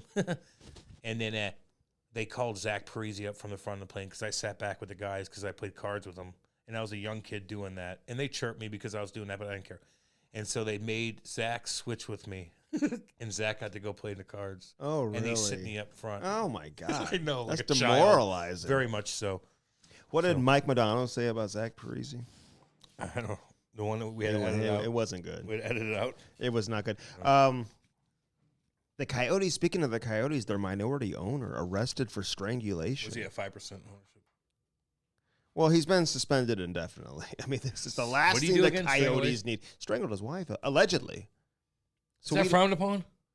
Can't do it. Hey, if you're with any chick, all you young cats out there, or older guys, and you meet like a weird chick and she's like, hit me, strangle me. Oh, my God. Do you think she asked for that? No. I don't know about this situation, but I've seen this This before. is a domestic violence. They're married. Yeah. Oh, they are? Yeah, okay. I don't know about this. I'm saying in general, if a girl wants to get like down with it, you have to back off and be like, I don't know. Like your handprints on her, dude. No, you can't do that. Like they could, like you're done. Like you've got to be cool, you know. But some chicks do like that, legitimate. And if you know a girl for a long time, and she, so you're saying if a girl's into some freaky stuff, if you don't know her, yeah, because make sure you clarify what you're saying. I'm just saying because you meet girls all the time. If you're wheeling girls, you meet. Whenever Brody makes the cringe look, it just makes me feel like I know this. I get a little like nervous of like what people may be like how they're taking this. I'm being dose reality in real life. If you're wheeling chicks all the time, sometimes you get a girl that wants you to do weird things to her, and you just got to balance it. He was in Aspen, by the way. I don't think this goes on too often in Aspen. Okay. How do you think that jail looks in Aspen? There's probably not a jail in Aspen, brother, but there's some in Colorado. You think you have a view? They have one of the worst jails in the United States in Colorado, not in the mountains. So anyway, so crazy situation there in Arizona, man. We hope that situation just kind of is able to revolve itself. The league just does not need that. I know. They are not going to stand for any type of domestic violence. Has an owner? No, hell no. NFL will. You think the NFL would? No, I don't know. They got some weird stuff going on. They always have weird stuff. They always have the weirdest shit. But remember, they couldn't get out of their own way for a while. The NFL's kind of been kind of quiet. Yeah. Although a few weeks ago, Joe Mixon, the running back. What'd he do again? I don't know. The police were like a gun went off in the house. Oh, yeah. And the police were like, had it like taped off outside of the house, and he wouldn't come out. And then, like, I don't think they ever arrested him. Oh, boy. Yeah, he knocked some chick out back in college, didn't he? He did at Oklahoma in the bar. Right hook. Well, it was on video surveillance. And he's like, she called me the N-bomb. Yes. I'm like, yeah, okay, sure. Like, okay, knock her out. Well, and I'm not talking about that situation, not talking about the Barroway situation. There's always like it's easy to jump to a judgment is all I'm saying, you know, like, and Well, if you knock a chick out. I've got zero tolerance for that, though. You put your hands on a woman, dude. Unless she's beating the hell out of your girl. Hey, if a girl comes up and smacks you in the face, what do you do? I don't know. I see it on Fight Haven all the time. If somebody went up and some big ass girl came up to Kate and we're walking somewhere, I don't give a fuck. You can't do that. No, man. I would protect her like you can't believe. Man or a woman? I don't give a fuck. You have to. Get the fuck off my life. life. Well, someone's like, if somebody hit me, you're defending yourself. I don't know. Yeah, well, that's what I mean. Yeah, of course. Like if they break into your house or something. Yeah, like I wouldn't care. And it's a woman. Oh, a guy and a woman. You have to protect your family. Hell yeah. I wouldn't care. You touch Kate somewhere, like I'm gonna have to protect her no matter who the fuck you are. Like I'll I don't suffer know if you can just do I'll all suffer this. the consequences on that. Like really? I would. I might take a punch from somebody who's crazy. Remember the homeless guy that came up and like, oh my god, this homeless guy. No man, like I hate that. Cam on the street. We're just walking down, and this place is just packed, and this homeless guy's sitting there. He jumps up and lunges at me like a crocodile, and he goes, "Arr!" I go, "Get off!" And I stuck my hand out like I'm gonna protect myself, and then I go, "Sit down," or whatever. Go settle down. Yeah, like settle down. Fuck, I hate that, man. I just get. Evgeny Kuznetsov has requested a trade. Cam, where do you think is a good fit for him? I don't know. He just had dinner with Malkin. Oh, he was? Mm-hmm. How do you know that? Because I looked things up. TMZ, dude. He was. I posted it, man. He was at dinner with Malkin. No, at Malkin's house. That'd be cool. I like Malkin. So do I. I like all those guys. Me too. I like Washington Capitals. I like Ovi. They're getting old though. I know, but I like them, dude. They're turning into cool. They're going to be San Willie Jose turned the puck over before there. You know it. He had a bad turnover. He's just like, You see William Nylander's highlights when he was 12? Yeah, I've seen those. Yep, when he was playing AAA. I love seeing highlights of NHL players when they were kids. Of course. I want to see more of them. I got CDs of me and Joey Vitale. Well, put them out there. You got to put them on a thing. Give them to Brody. We'll get cut out highlights, killing guys. Give them to Brody. I got hours of them. Although if he loses Andy, it, I'll show you scoring goals. I want to see it. Murdering. I got highlights too, actually. Murdering kids. Really? Yeah. Give it to Brody, but I will. If it turns into a Mark House situation, you'll never see it again. Just so you know. All right. I gotta dig them out. They're at my parents' house. Really? My dad who called me 15 times a day. You can't do that. Oh my God. Jesus. Denny, calm down. I told him. I told you to get him an Uber. What the hell's wrong with him? That doesn't work that way out. So where should he go, Cam? He wants a trade. Who? Kuznetsov. Man, I don't know. Where's he want to go? Who's got room? He's a 2C. Yeah, How old is he? Kuznetsov on his reported trade request. You know how it is, he says. It's just people trying to get the likes on Instagram or Twitter or whatever. I spoke to those people and was like, where did this come from? At this point, there's nothing to even talk about. That's according to Kuznetsov. So who knows? I mean, I'm reading my notes here. That's on the agenda here that Kuznetsov wants to trade you. And he's coming out while I'm talking about it saying that it's not even true. Well, then there you go. Tarasenko's not he's not like dominating right now. And last time I talked to you, you said he was. Last time, then he was. I said he will. It's like whatever. I said he's going to score some huge goals in the playoffs. Listen, no, you said huge goals like regular season. Who gives a shit? Get in. They're just like counting the days down. Mm-hmm. It's a weird feeling when you're trying to play hard when you know you're in already. Yeah, but do you feel like he's got to put up numbers? He's going to be a free agent. Get your group. It's all going to be about the playoffs. Yeah, well, I'm with you there. It's just all going to be at the playoffs. Like, if he dominates and gets some big goals in the playoffs, like that is all good. 50,000 times louder than anything because he already has the resume. Anything he does. Yeah, he already has the resume. But I will say he needs to still show that he can be proficient and still be a go-to guy offensively from a goal-scoring standpoint. I mean, Patrick Kane the same way, man. You know, so it's easy to say, well, Sammy Blais outscoring Tarasenko. I mean, Sammy Blais looks pretty good. He does. He's crushing guys too. He's making passes, making plays. He looks awesome. Just confident. Getting a lot of ice time. See, I see like even here locally, like you see Kasperi Kapanen. Looks good. And Verana. Jakub Verana. Jakub. Like these guys. There's guys like that all around the league that are on teams where they're just buried, and all of a sudden, if they went to a different team. and they were put in a different role, they'd be fucking scoring too. I know. And they're going to allow opportunity. Sometimes in the NHL, Cam, you know this. You're as good as the opportunity you're being given. Now, sometimes you create your opportunity for yourself, but there are really good players who are buried on good teams. I watched a Rangers game the other day, man. Tarasenko played 12 minutes in the game. Yeah. Like, he probably hadn't played 12 minutes in the game since they had 12-minute periods when he was a little kid. You know what I'm saying? Like, I don't know when that's ever happened, but then you look at it and you dive deeper and you see, like, well, Panarin, Kane, none of these guys come off the ice on the power play. They stay on the ice the whole time, and that's how your minutes kind of get increased, you know? So I get you. Sometimes you're on teams where you're just not getting the opportunity. You go to a different team, and now you're seeing more ice time. Kapanen's playing way more here than he did in Pittsburgh. They don't have Crosby and Malkin and all these other dudes. Yeah, I know. Gensel. Yeah. You watching the NCAA tournament? I mean, I don't know. Yeah, like I get it. It's kind of fun to watch. Yeah, it's different. Like a lot of people, it's the most upsets I think in a long time or ever or something like that. The only thing that's weird about college hockey, it's like schools that like. Oh, are you talking about hockey or the basketball? No, I'm talking about hockey. No.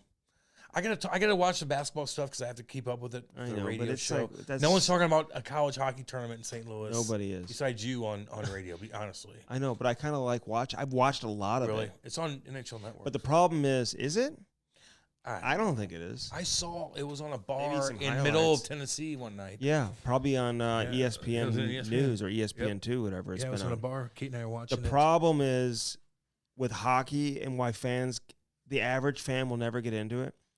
It's because you have like schools that people aren't even familiar with. They couldn't even tell you where they are, like Merrimack, or I know that's out east, or Quinnipiac. Like no one even knows where these schools are. Yeah, but I don't know where some of the schools are at college basketball. No, I'm with you. Where's Gonzaga at? Washington State. I don't know. Okay, so I'm with you. Saying. But still, it's more of a national brand because of the success they've had in basketball. Yeah. So in hockey, like when you get the Ohio States, the Michigans, the Minnesotas, I mean, I think it's better for the people who like aren't super fans of college hockey to get into it because it's bigger schools. Yeah, but there's enough guys in your own little world that watch it. No, I know. Yeah, I don't know. Minnesota's the best team I've seen. No offense, I'm not watching OHL hockey. Listen, back in the day, you know what I'd rather watch? And this might sound goofy, but I'd rather watch a high-quality, high-definition Memorial Cup game from 2001 than a live Memorial Cup. Depends who's in it. I don't know why I'm so it's still crazy. I'd rather watch Michael Nylander play for the Junior Rangers at 12 years old. I don't know why. And dangle through everybody. I CHL if I some of those games are still on YouTube where you can watch. I was at my dad's house the other day, and I had a DVD. Just like I told you with the AAA DVDs of me playing for Guelph. Playing Mississauga Game 4. Was your hair bleached? Yes. Oh. I scored the last goal. Watched the whole game. Andy, I was killing guys. Were you? Yes, there's huge hits. I'm like waving in the crowd like that. Were they late hits? No, I was good, dude. I had the puck a lot. Really? I swear to God. I need to see it. I was with Kyle Spur and Jacob Voorhees. Who Were was you like playing a first-round like pick. top six? Yeah. No, we had me, Kyle Spur, and Jacob Voorhees, who was a first-round pick, a big Czech kid. And we dominated. It was really cool. Third line? Yeah. It was. And I'm not even chirping, but like, would you play power play, for example? I'll be in front of the net here and there. You know. You get out the net front presence. Andy, I was I doing know, things. I know you. But I had the puck. It was really cool. My dad's like, check this out. I go, God damn. It was cool. Okay, well, I like. We'll put it all together. You'll see. I know. I've got some highlight videos too. I'd like to put out. I know there. you do. I've got some videos of like Clayton Keller and Matthew Tkachuk and those guys dominating when they were 10 years old too, man. Yeah. No, those are out there. I should just throw them out again. Yeah. Nylander. I think they're already out there. Do you know that I saw Nylander play? He was on the same line as Christian Dvorak and Nick Schmaltz playing for the Chicago Mission. I saw that. You didn't see it. Dude, it's on. There's a little highlight thing that he had on like 5 minutes of him dominating. They talked about stuff like that. Not when he was playing for the Mission. Man, I don't know. And he played against the AAA Blues here in St. Louis, and like, Al McInnes' boy, Ryan McInnes, was like the best player of all of them at that age. Oh, really? Yeah. He was going to go to Russia. I'm like, oh. And then what? I don't know. Get stuck? All of a sudden, Germany sounds like a way better option. Shit. Go to Austria if you can. Would you go to Russia? No, Andy. Right now, if they offered you like $5 million a year to do a radio show for a year? No, I would not. $5 million a year. $5 million. I don't know how I can guarantee that money. You know? I would need a former NHL player to like live with me. Yeah, and, I would need a be my guy by my side at all times. Russia's big, man. I don't know. Like, Depends on where we're in case anything ever goes down. Yeah, they'll help you out, Andy. I'm sure. What do you think Putin and Ovi's relationship is? I don't know. We're dragging on. You think they're best friends? No. Do you think they're very close? I think they know each other. Putin's got a lot of best friends. Somebody was telling me a story. He's like Trump in a way, man. Like Trump always hangs out with guys that support him and stuff like that. But sometimes you get caught in a. Dude, somebody was telling me a story that they were heading to it might have been on the podcast. You can remind me.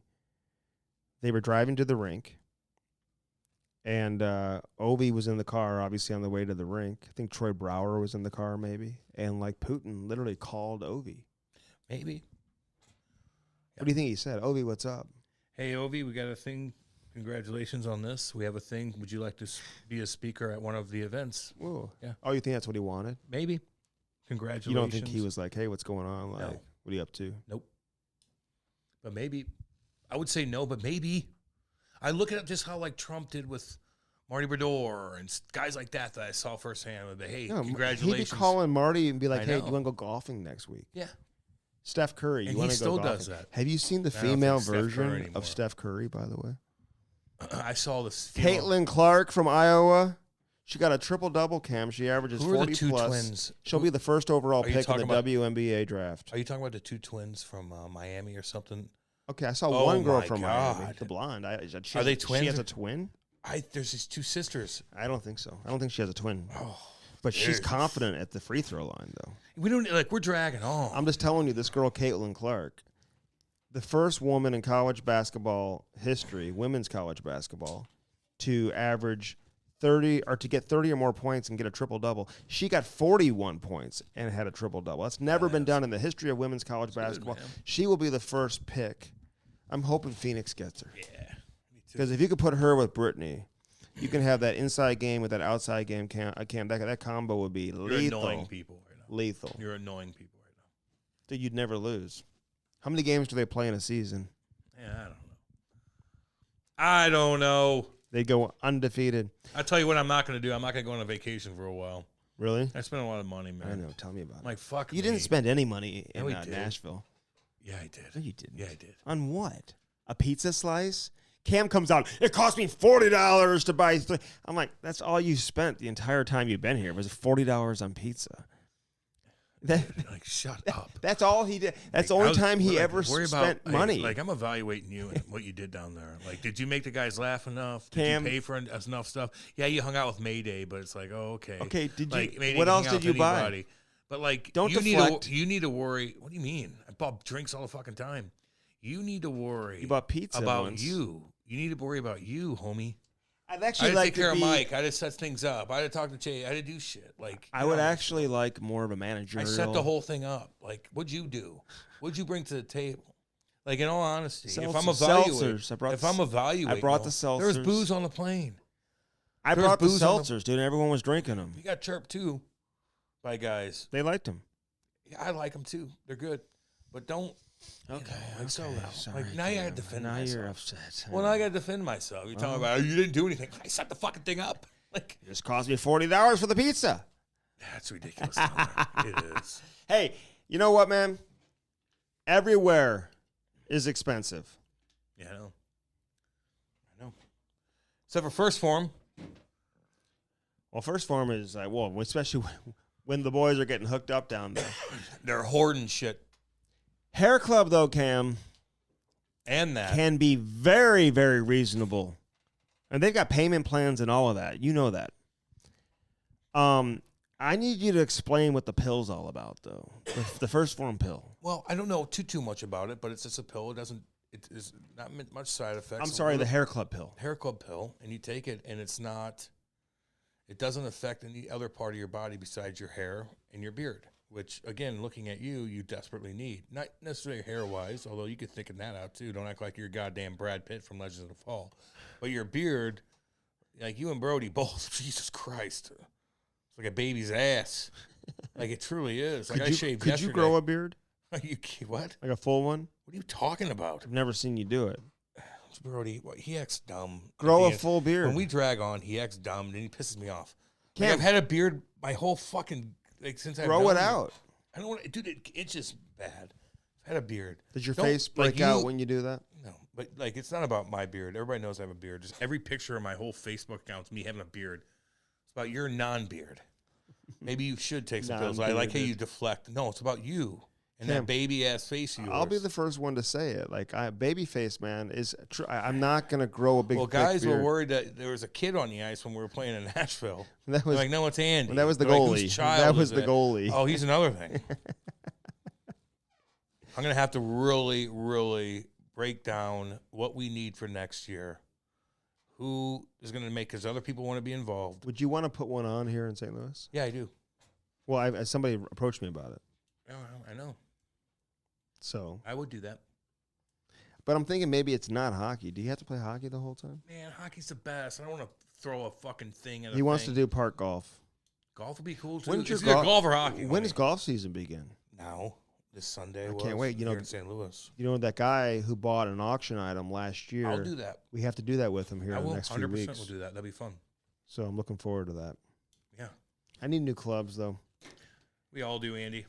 You need a new swing. I'm looking for a golf partner. Like if somebody wants to jump on board with us, a golf guy.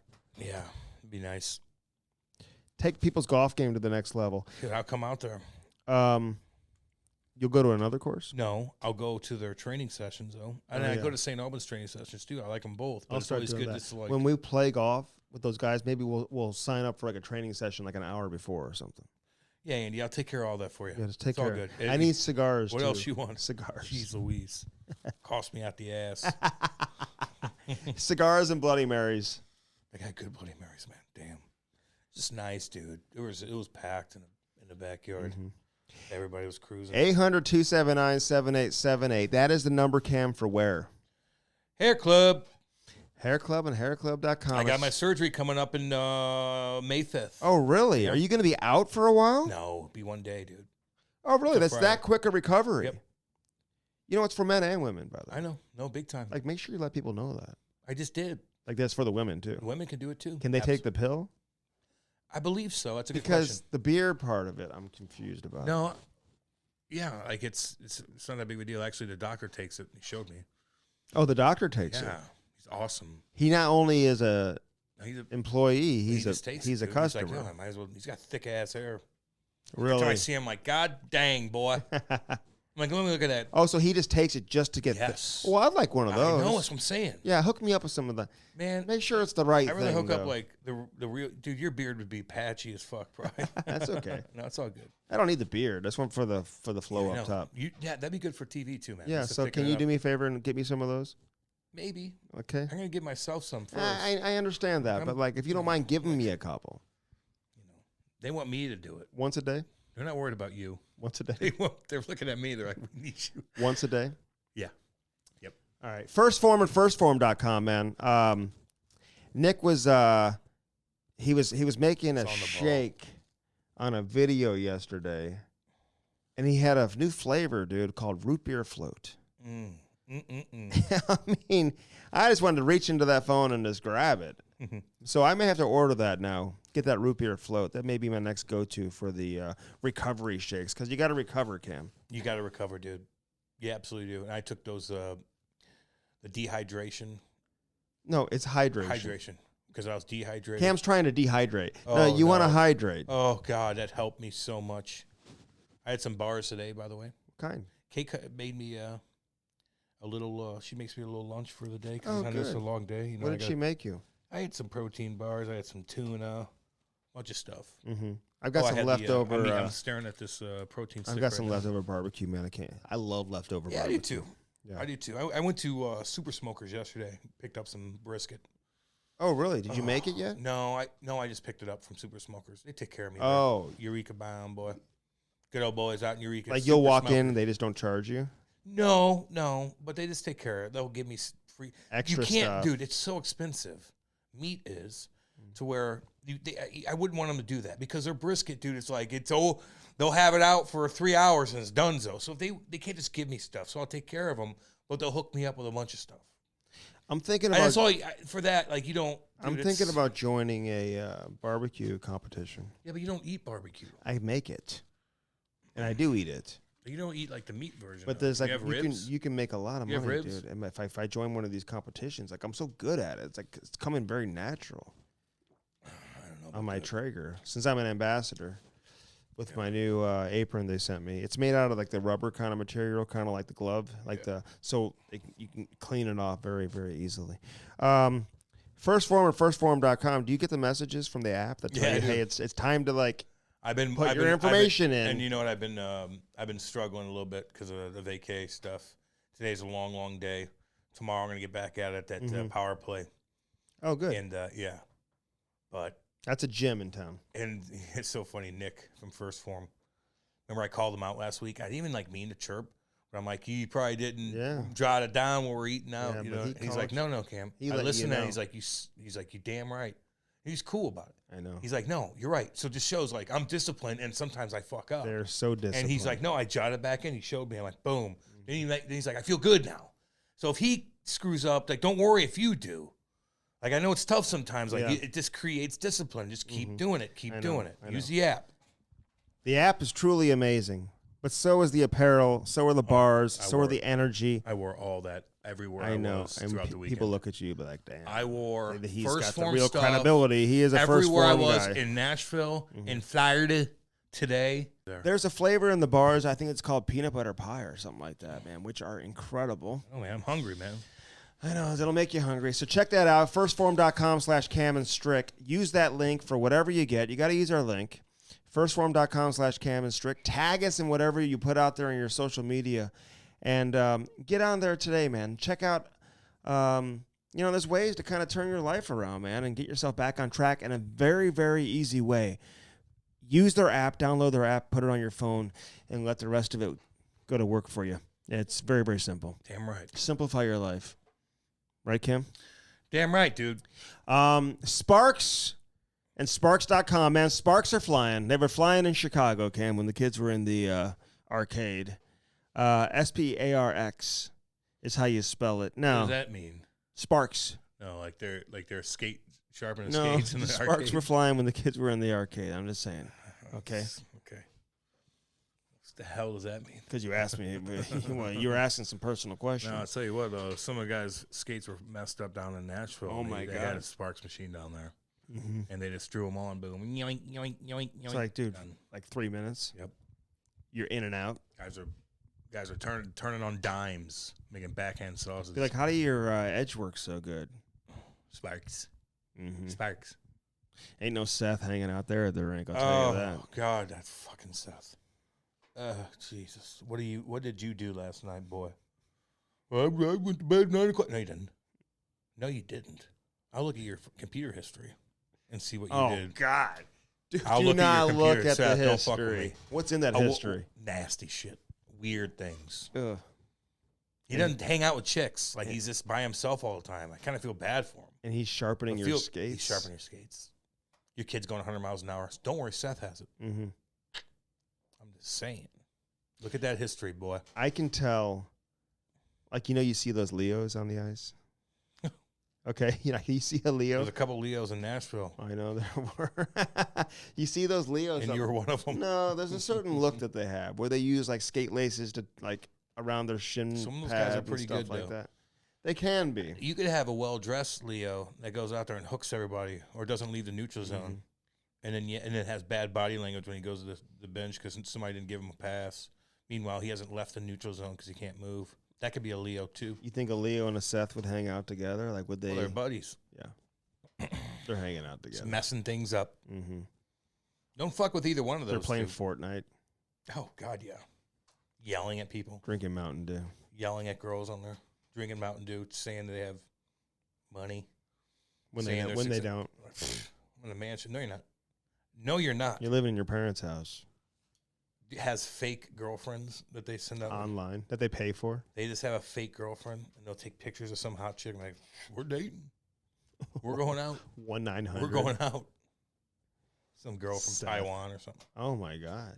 He's probably That's taking his money. That's an expensive call, dude. Dude, I know, dude. I told you about that guy who was having that relationship and that he killed his entire family, dude. Oh, well, that's when they cut him off. There's some dudes that have those relationships with fucking chicks from Taiwan and shit.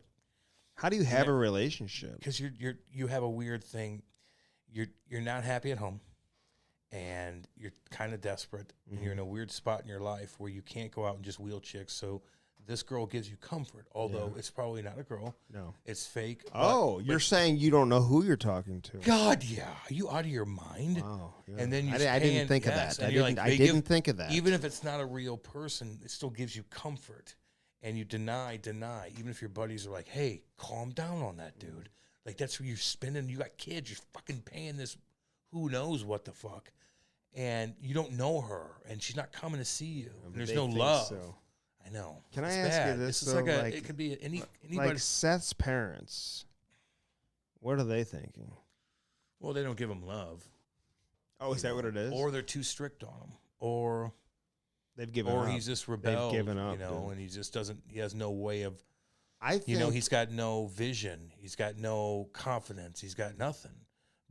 And you feel bad for Seth, but you still don't want him sharpening your goddamn skates. Yeah, but I think this is the opposite. I think they've done too much for him his entire life. It could be that, too. That's why he's lazy, won't get a job. They support him. They give him money. Yep. And yet he works at the local hockey shop. Doesn't appreciate anything. Yep. 20 hours a week. Not even full time. Cookie crumbles in his belly button. Disgusting. Doesn't shower. Has toilet paper everywhere. And he's the one sharpening your skates. Listen, get us get us Sparks. Avoid Seth at all cost. Yeah, but we use the promo code Cam Strick. It's going to save you more money than Black Friday and Cyber Monday, which is a hell of a deal. Yeah. SparksandSparks.com. SPARX. Check them out online, or check them out on Instagram at Sparks. And you know what, Cam? There's a community page on Facebook, and I like to respond to random people have questions and stuff like that, and I'll just put our promo code and like random thing. And there's like a listener of ours who sends me my responses, and he loves it. He's like, dude, I love it. What are you saying? Like on the community Facebook page for Sparks. Yeah. People always ask, random people, they ask questions, and I just go in the comments and I just put our promo code. That's cool. Let them know. And we got a listener who sees those, and then he'll send them to me and thinks it's funny and stuff like that. So sometimes you got to do that, Andy. Who cares? Yeah, I know. Damn right. Well, I want people to know. I want them to save more money than they would save on Black Friday or Cyber Monday. The biggest deal, biggest sale they ever have is when you use our promo code from Sparks, so SPARX. Bellman and Bellman.com, Cam. If you're looking to buy a car in time for the spring or summer, man, there's only one place to go, and that would be Bellman Automotive in where? Troy, Missouri. I love it out there in Troy, personally. It's a very easy, peaceful drive from St. Louis, and I enjoy it. And once you get there, the experience is even taken to a whole nother level. Yeah, man. Makes it easy to walk in there. No one hassles you. They don't make you uncomfortable. No swinging her dick around and coming out talking to your wife. Your wife can go there and buy a car, and it's a big deal. It's a huge deal. Let her go look. And everybody you got work to do. Let her go look. Everybody see what gets approved. If you have terrible credit, doesn't even matter. Doesn't matter. And you'll eat sushi before you go out there. They'll make you feel comfortable. They do anything. They've got apple pie. They've got a number of different type of coffees for you to choose from. And they got cars and vehicles, badass vehicles, and they treat you good. Ton of selection. That's all that matters. They got the Buick GMC on one side of the street, Cam. On the other side, you know what they have? Yeah. Chrysler, Dodge, Jeep, and Ram. I got that big boy Ram. What, is it a Hemi? Yeah, 6.4. Cam's looking at that Jeep Wrangler soft top, 2-door, small wheels, pink, flames on the side. There is nothing wrong with that at all, Cam. I'll take that turbo Jeep Grand Cherokee. You want that one? Yeah, twin turbo, whatever that is. Hell yeah. And do they even make that? Are you making up things? No. My cousin had one. Well, make sure you ask the people about about that when you head out to Troy to Bellman, and they'll be able to hook you up because at Bellman you find what, Ken. Swing deck. Thank you. Okay. Bellman Automotive, baby, in Troy, Missouri. Say hi to Dale real quick. Hey, Dale. And Kenny. Kenny. Danny boy. Danny boy. What up, boy? Gel Sticks and gelsticks.com, Cam, the #1 training tool for anybody trying to take their game and their puck handling and their shooting to the next level. Yeah, and I need to work on that. And so do you. I mean, I'm not making you, but I wasn't. I should have had that down there. Mm-hmm. Some of the guys did, and they we should have taken it. And I'm like, I was in goofy mode. It would have helped me big time, though. Yeah. I'm getting one for Ty, actually. That'd be good. Yeah. Yeah. It's good great for kids, too. I know. Of course. I'm going to get a golf one also. Yeah. They got the golf one. They've got the lacrosse one. When you train with a weighted stick from Gel Sticks, man, it helps you a lot. It does. Ask Ryan O'Reilly about that. A number of different guys. Tons of Cam people. Atkinson. Yeah. Jonathan He flew around the other day. He could fly, that kid at Atkinson. Yeah, he's fast. He had a great shot. Mm-hmm. Wonder why. He didn't fit in Columbus. Mm-mm. What's Columbus going to do? They may get Bedard. You think that'd be good for the NHL? I don't know. No. Columbus is a team that's going to be interesting to pay attention to after the season. You're right. I can See what happens there with the Columbus Blue Jackets. But get that Gel Sticks and get it today. Gel Sticks and gelsticks.com. GELSTX.com. Take that training to the next level. All right, Cody Hodgson. On this edition of the Cam Strick podcast, an unbelievable interview. Here's a guy who was a 10th overall pick, Cam, and dealt with some personal adversity. Yeah, he did. And he's overcome that now in his post-playing career, forced to retire at 25 years of age with a muscle disease. Truly just an inspirational story, a crazy story. Grew up in Toronto, a big dog amongst a number of other big dogs, big-time junior player in the OHL, a first-round pick of the Vancouver Canucks back in 2008, a top 10 pick. I mean, this guy was the real deal, fighting it in his professional career. People didn't know exactly what was wrong. Why isn't he producing? Well, he was dealing with a serious issue that took years to diagnose. And we hear all about it, man. Let's hear it now from Cody Hodgson, man. People are going to love this interview right now on the Cam Strick podcast. Hairclub.com, baby. Oh, you're damn right. Go to our landing page today, hairclub.com/Cam Strick.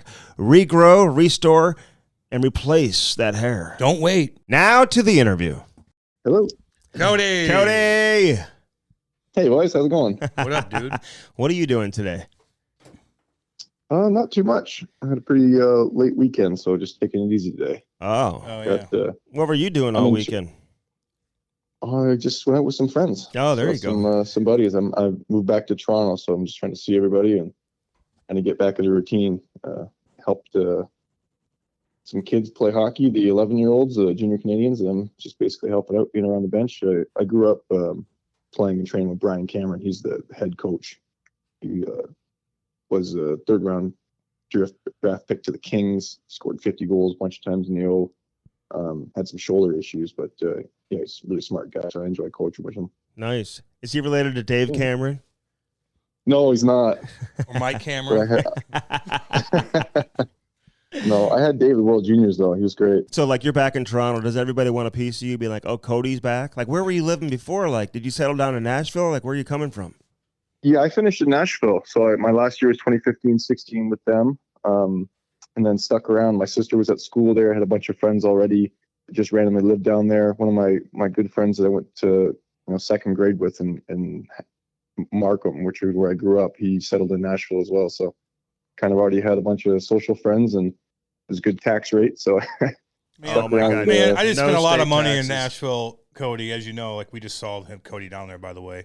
And by the end of it, dude, being down there, it got a little packed. It was spring break, a little crazy. Where do you live? Are you you kind of way out? He's in Toronto. No, I know, but when you live down there, it's a wild city.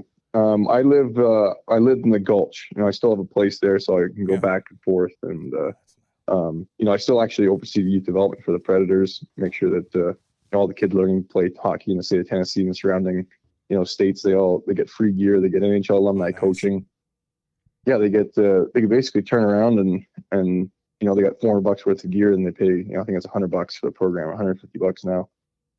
And pre-COVID, we had 1,600 kids come through the program in 16 different cities. So hockey was really booming in the Southeast. It was fun to be a part of. Oh, yeah. Well, we saw those rinks, man. They got those rinks. First off, they got a Little Blues program here. Same situation. Yeah. It's a great program. It really is. And three things here. And the Gulch, great spot. My wife loves the Gulch. There's like shopping there. How do you know about the Gulch, Andy? Because we stayed in the Gulch last time. She likes it there. And the third thing, Cam may need to come see you at the Learn to Play. Okay. Oh, God. For the Preds. I may have to send him to your camp. If you can get him some free gear, I will send him. And maybe you can work with him, Cody. Oh, I was bad. Cam would be a great free guest. Yeah, see how that would be a nice celebrity appearance. Kids would love that. That was fun, man. Yeah, so back in Toronto, like, so you're just getting all the guys together, saying hey to everybody. Like, what's on your agenda coming up? I think Toronto's kind of the place to be. I'm not sure if it's going to be permanent or stick around here, but my brother's having a kid in August, so I thought it'd be nice to be around family. And one of my sisters is already married, so everyone's back in the Toronto area now. And I thought it'd be nice to be a little closer to everybody. Yeah, but you were such a superstar hockey player, and growing up with all these other superstars, like, are you able to kind of just do what you want? Like, or do people like, oh, Cody's back, we want him to come work with this team or that team? Like, we want Cody. We want Cody. Everyone's Cody, this way. Hey, Cody, are you available today to do everything? Well, I think you guys know how it is you guys have been around the NHL a long time, Strick and Cam. You know how it is playing in Canadian cities. Like, it's just the way of life here. You get used to it. From the time we were 10 years old, we'd have thousands of people at our games. It's kind of a different world to grow up in. Doesn't seem like real, but it was nice in Nashville. You go out and do normal things, and no one would know who you are, and that's kind of just the culture of it there too. There's other celebrities and people that you see at dinner, and no one really bothers them.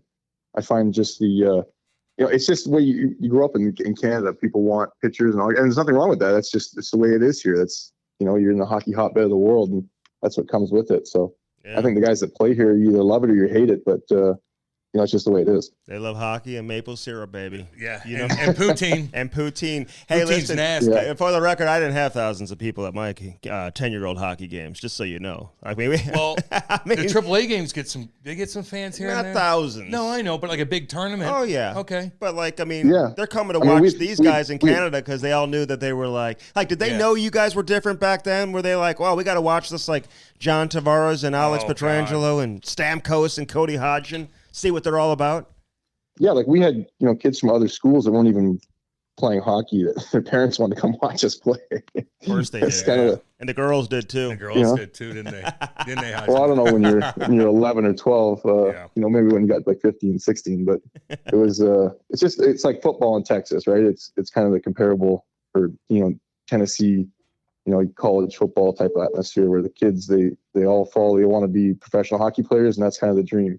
And we were fortunate. We had five guys on our our regular team coached by a dad that played in the NHL. Oh God! And then we had a fun team that we'd get together in the spring and summers, and we had a super team. But it wasn't like most teams that recruit from Texas and Florida and Russia and all over. We just had our local group of guys coached by three dads, and we had an incredible team. I think you guys have talked about before, Petro and Stammer and Delzato, Gauntz, Tavares, Hutchinson was in net. So we had a good group. We just didn't know we were that good. Weren't you murdering guys? International tournament. We played this international tournament. Okay. I think we did play against Team Midwest. So they had, Basil's son Phil on the team, and they had we actually stole him for a couple tournaments later on as we got older. But so we did actually. He was probably our one recruit that we brought in that's special because he had cottage in Ontario and skated with a bunch of the guys, so it was a natural fit for him to be a part of our team. But we beat all the Midwest. We beat Team Finland. We were able to beat these teams. I was like, okay, I guess we are pretty good. Yeah, you are. I could have told you that. And then you recruit Phil, who we love, by the way, Phil McRae. But he was a stud. I know he was. Man, 100%. Yeah. So is everybody wait a second? You guys are already loaded. I know. And now you steal this other kid, Basil's son, because he's up in Muskoka on the lake. People are like, no, what the hell's going on here? Yeah, I think we only lost one game in 5 years against all the stacked super teams that teams put together for all of California or all of Michigan, and we were just local team coached by dads. Yeah, but Cali has no chance. So you weren't focused in that one game, though. Yeah, what happened? I mean, you turn the puck over? You have no excuse to lose that game. What'd you guys do the night before? No, you know what it was? It was it's funny how you remember all the losses, but you forget. You've been the championship stuff like that. You remember, but it's the games that just randomly lose, those are the ones that really stick with you. I remember I think it was a point streak tournament, something like that, prospects. And we were up, I think it was 2-0, and I scored a goal. I took a slap shot. I took the water bottle off the top of the net, and the top of the lid from the bottle went in the corner, and the ref said that was the puck. And then he was so stubborn, he wouldn't argue, even though the other guy came and fished the puck out of the net. So he called no goal. So we're sitting there arguing with the guy. Every point matters in minor hockey, right? So Of course. we're literally all 5 of us were yelling at the ref, arguing at the faceoff dot. The other guy drops the puck. They go down the other way and score. So now it's 2-1. There's no one playing defense. So now we're even more mad, and we're arguing again. They get a fluke bounce. They score, goes into overtime, and I think Tavares, Stamkos, one of them missed in the shootout, and the other team won. Hutch, I think, was either goalie or the backup for that game, because we didn't think we'd lose and we'd play them in the final, or play a different team in the final. The Russians losing the U.S. Come on. Andy and I had a bad we lost a game in the little tournament we just had down in Nashville, and they had some bad calls. And if you think that's bad, I think a couple of guys on our team were yelling at the ref, too. Oh, my God. A couple of guys would say that played in the league a long time, too. But Cody, listen, that just happened here in a game in St. Louis. There's a kids team, I won't even say NHL coach. Andy. They didn't lose all year long. They lose in the championship game of their league. Yeah. The puck obviously went in. I saw the video. Of course, everyone's throwing the video around. Hit the back bar underneath. I mean, you're going like water bottle at 10 years old, by the way. I mean, the water bottle is just exploding. But the puck obviously went in. The kids are celebrating in the corner, goal celebration. Yeah. And I've never seen anything like it. The referee waves it off, and the other team goes back down 5-0. And scores. Yeah. And they counted the goal. Really? Yes. Oh. And they counted the goal. And the Who's team coaching? Jamal Mayers. Oh my God! Did he lose his mind? Oh yeah, and Matt Lashoff, who you may remember that name. Lashy. He was a former first-round pick. He party with him. He coached. He was coaching the game too. His kid was actually the kid who scored the goal, but they kept their cool. I think. I don't know, whatever. They tried to keep their cool. Probably thought they were going to come back and win the game. But how did your coaches react, man? Because I will say this, coaching AAA and one of the biggest surprises for me was when I always thought maybe the Canadian teams would be chill. My experience was when we coached against the Canadian teams, they were nuts, man. The parents were crazy. I thought they were cooler than the Americans. No, they were crazy, nuts, going at it in the lobby and stuff like that. How'd your coaches react to it? I think it's all personal. Growing up, we had Paul Titanic, who was pretty calm, wouldn't really yell. He had NHL offers to coach, and we were just lucky to have his son on our team, and he wanted to stick around Markham and coach. So we were fortunate to have that atmosphere, but he wasn't really a typical, paid to coach type. Now it's big business, right? So it's a lot of pressure on the coaches, a lot of pressure on the kids, and everyone thinks they're playing the NHL. So it's there's a lot of stress on everybody. I can see why they get a little tense, but I don't know if it's a difference between. I always thought it was Canadian hockey parents, and then I went down in Tennessee, and you got the football crazy parents, and you got dance moms, and it's just. They're all crazy, dude. They're all crazy. Oh, I'm not saying they're not crazy down here because they're nuts. They're nuts. Yeah. And I don't even deal with. And those dance moms. Oh, they'll get you. Oh, they'll get you. There's a TV show. There's a TV show about you stay clear of those dance moms because they'll get you. Hey, but real quick before we move on, because people want to know, who. Was Stamkos just unbelievable at 10 years old? I mean, John Tavares. Was Delzato a wheel back there at 10 years old? No shirt on? Did he wear a shirt? I want to know about this team. Petro, was he just smooth back then? Break it down for us. Who were the best? Who's the big dog? They're all the best players, but who was the big dog? Yeah. I think it's rare to have one guy be the top player all the way from the time basically you're 8 years old, where you start to pay attention to other players around the leagues and tournaments, and brings people from all over the country together. But Stammer was always the top guy. He was always known. Everyone would go to a tournament and watch him play. So yeah, it really didn't change much. I mean, when he was probably 13 or 14, people started doubting him, but his skill was still there. His ability was obviously still there. He just didn't grow as much as everybody else. So I think, that was, Tavares was a big guy. He was strong. He could score. Petro always superstar. I remember he scored. I think there were two teams growing up that were pretty good in the same area, and Petro and Delzato played in Richmond Hill, and Stammer and I and Gauntz played in Markham. And I think they would win a few games. We would win a few games. against each other, but really we beat everybody else. And so those were the big games. I remember Petro got over the red line. We might have been 9 years old. He took a slap shot and scored over the goalie's glove from center ice. Oh my God! I don't think I could do that. So how many goals did you get? Like I couldn't do that right now. Couldn't even raise the puck. Andy. Other people couldn't raise the puck, and he's taking slap shots over the glove from the center ice and scoring. Oh my God! I'm not gonna get on Andy about any of that. No. Hey, Richmond Hill, by the way, Cam. That's where the cake eaters are. I heard about Richmond Hill. That's where all the rich kids are, right? It's not Scarborough. It's Richmond Hill. No, I get that. Hey, but like how many goals did you get? Like, were you putting up 60? No shit. Like, seriously, were you scoring at least a couple a game? Did you have the puck the whole game? Like, I'm just curious, man. Yeah, I mean, to be honest, I didn't really think I was that great because I played with Stammer and guys like that were so much above everybody else. Like, I would compete with these guys, but I never really thought like, oh, I'm going to be a top round pick. I'm not going to be an NHL star. That wasn't really my mentality. Maybe it was growing up with an older brother and two younger sisters that all played hockey too, and you kind of just dropped off of the rink like everybody else, and they weren't, you weren't made a big deal of. I don't know. But it really wasn't until I was probably 15 or 16 where you play in under 18s or under 16 tournaments that when you have, whole countries and, I think I did pretty well in those tournaments.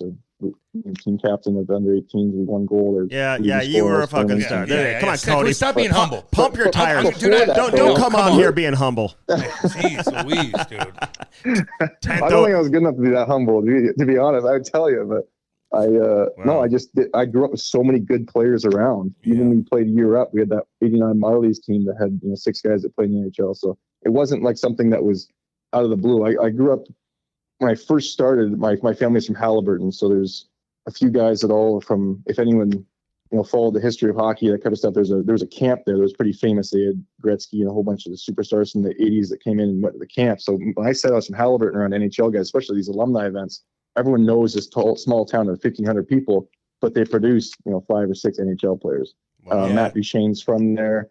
Ron Stackhouse, Bernie Nichols. There's a whole bunch of these guys that all retired around there. So I grew up thinking that the NHL wasn't some far off dream. I was very fortunate. I get my skate sharpened by Glenn Sharpley. He played in the NHL. He was first round draft pick. I got went to the gym with Ron Stackhouse. He was a local teacher there. I'd get advice from Bernie and Basil would have this summer cottage there. So I just grew up thinking that if I wanted to do it, I could do it. I never thought of it as like some unattainable dream. Just thought if I put in the work and I was surrounded by people and did the right things, that I could make it. Andy, if you're in that situation, you could probably. You know what though? Too. No, but like kids didn't grow up like that, Cam. When we were growing up, like you didn't. Yeah, no shit. But I will say, kids nowadays. Yeah, they. Like I mean, right. Listen, you think about you're in Toronto and it's Canada. Like just a few years ago, Cody, like in St. Louis, like they had 5 kids drafted in the first round. Like you're talking about an all-star team being put together. All these kids were on the same team. Yeah. Same program. I know like Matthew Tkachuk and Luke Cunningham played a year older, but like you still had Frederick and Clayton and Logan Brown and all these guys, Clayton Keller, all these guys who were all playing on the same team for one program from St. Louis.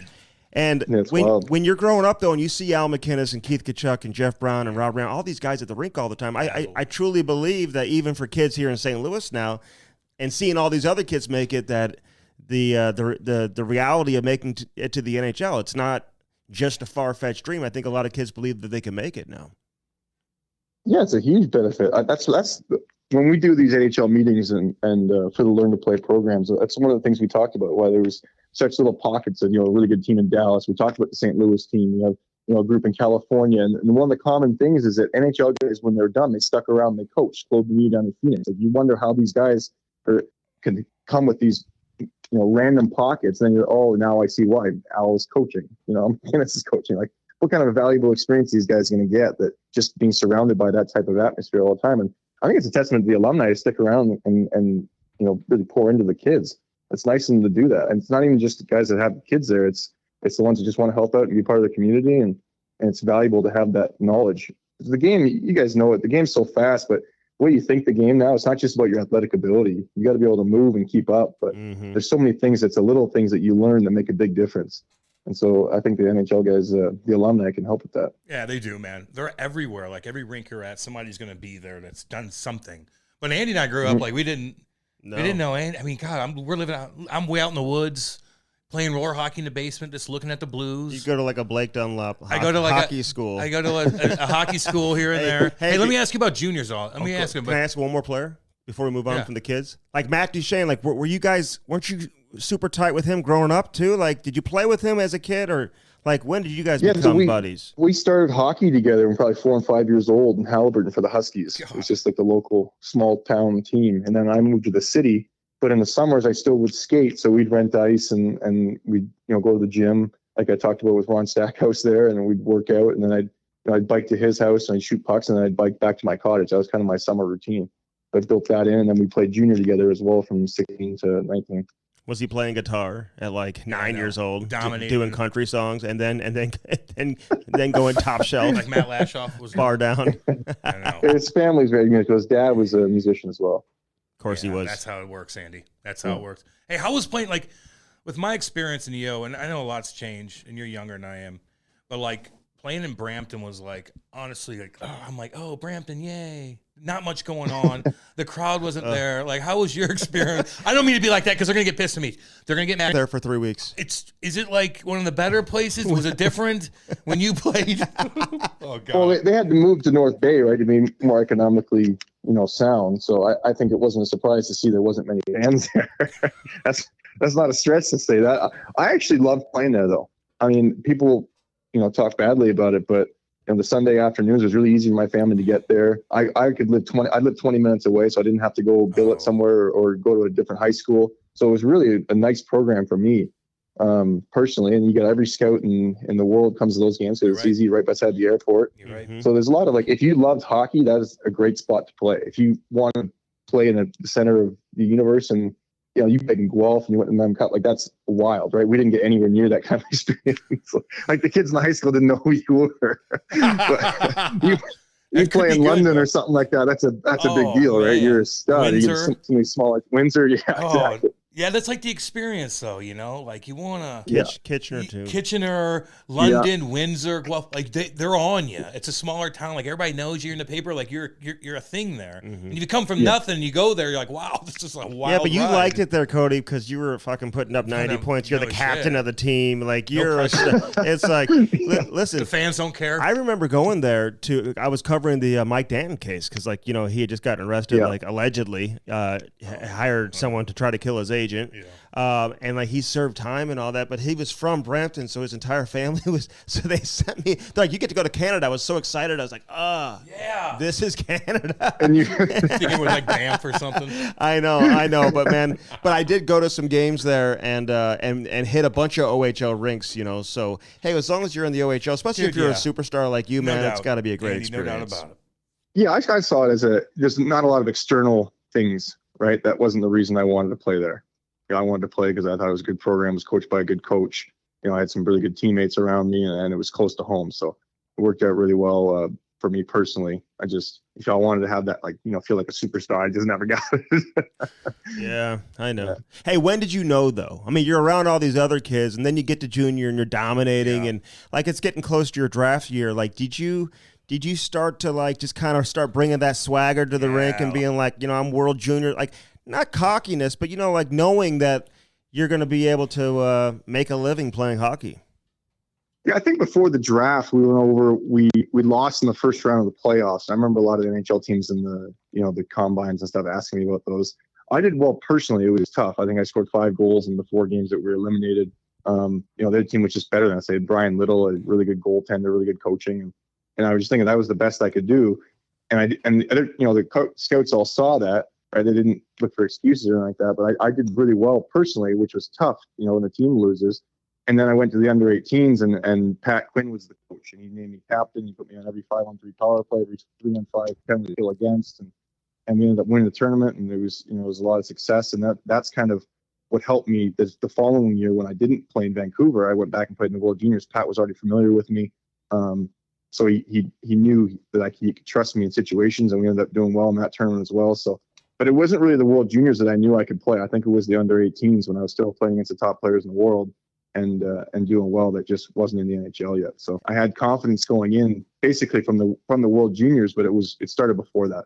Hey, was Jake Allen your goalie? Like, who were some of the big dogs that were on your team there, that U18 year? Jake Allen was our goalie for the World Juniors. Okay. Picard was the other one, Chet.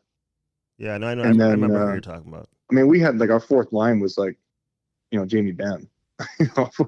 Tyler Ennis. Wow. Oh, my God. I think Brett Sonne. We had Tavares. Jesus. Esposito, Di Domenico was our top. Della Rivera, also in St. Louis, he played with us. Rivera. I think Brett Sonne was. I think he was a Blues. I took him out draft pick too, and he tore it up. Yeah. Like he was he was. Whatever the trophy you won as the most outstanding player in the OHL, he was that version in the WHL. I'm pretty sure. What does that mean, though? I think so. Like the best and the MVP of the league. No. But you won another award too, like the most. What was the other? He won the CHL Player of the Year and the OHL Player of the Year. Yeah, but he didn't. There was another one like the. I think I won the most genuinely. Sportsmanlike. What does that mean? Hey, do you go into the season being nice like, guy. I am going to win most sportsmanlike this season? Such a nice guy. It's like the lady being in the NHL. Like, does any is that what that is? Yeah, it's the equivalent of it. Does any NHL player go like? Are they embarrassed when they're announced as the lady being? Dude, that sounds good though. I know. But like, does anybody go into the season being like, I'm going to win the lady being this year? I wouldn't think so. They're probably like, I don't want to take stupid penalties. Yeah, I know. And I want to get things done and back check and lift sticks without hitting guys in the face. I know. So you got some nasty injuries, man. You got caught right off the bat. You cracked your orbital bone. At the beginning. Well, I got hurt actually coming out of. After that World Junior season, I played 100 and something games. I played 4 rounds in my own playoffs. The Canucks farm team was still in the playoffs, so I went up and played 2 rounds with them. I got back, and about 10 days later, they asked me to go train with all the guys in London, the player development crew. And I ripped my back. I tore the multifidus off my spine, which they didn't find for over a year. So yeah, I know. We'll get into that. I was just thinking right off the bat, you cracked your orbital bone, and I was like, "That's." I know. Now your face is sagging right off the bat. Now you're like, that's I get back. I play in the minors, get healthy, try to get my body back up. I get ready to go, and then we have this long road trip, and we come back, and we got to skate in the morning. It wasn't like the junior days where the guys get off the bus at 2 a.m, you throw your gear on on, but it was similar to that. And then we were in practice and guys were sloppy and I got high stick by my own guy in practice. Shattered my orbital bone. Sinus is gone. Oh. Your own teammate. You're affected for the rest of your life with that. How's your breathing now? How are your sinuses? There's no sinus on my left side. Because mine suck. I'll be honest with you. My allergies are fucking killing me right now. Hey, before we get into the back injury, real quick, all those kids you were playing with, all this, were any of the dads like crazy? Like, good call on that. Were the dads like normal? Yeah. Were they putting pressure on the kids? Okay. Exact opposite. All of them, actually. I don't know if that says anything. Maybe they couldn't relax because their kids were doing so well, but no, they're never like try to force everything. And you know how some dominant parents are that just come in and ask for everything. That's not really the way they were. They were, at least I didn't see it as a player. No one was screaming at their kid. No one was, making them run in front of the car on the way home. That's not just like St. Louis, right? I know. I mean, listen, I know it's hard. It's hard. But it's interesting because you like that the dads were coaching all these superstars. That probably wouldn't happen as much today. Although you never know. Maybe if they're NHL players, and they have kids playing, then I get it. But like random dads coaching just doesn't happen as often as maybe as it used to. How was your dad? It's actually a rule in Nashville. You can't have a dad that coaches. Oh. Even if you played in NHL as a head coach. Wow. Oh, they're trying to change that here right now. Oh, really? It's creating a little bit of an issue. Wow. Oh, yeah. I can see that. Well, now some of these ex-players are probably like, well, if I'm not coaching my kid, I'm gonna go somewhere else. But here's the question. It's like, okay, if you're an NHL player and they're saying, hey, you can't go on the bench, and this is like specifically they're trying to make the rule for like older kid, like the midget age, U15, U16, U18.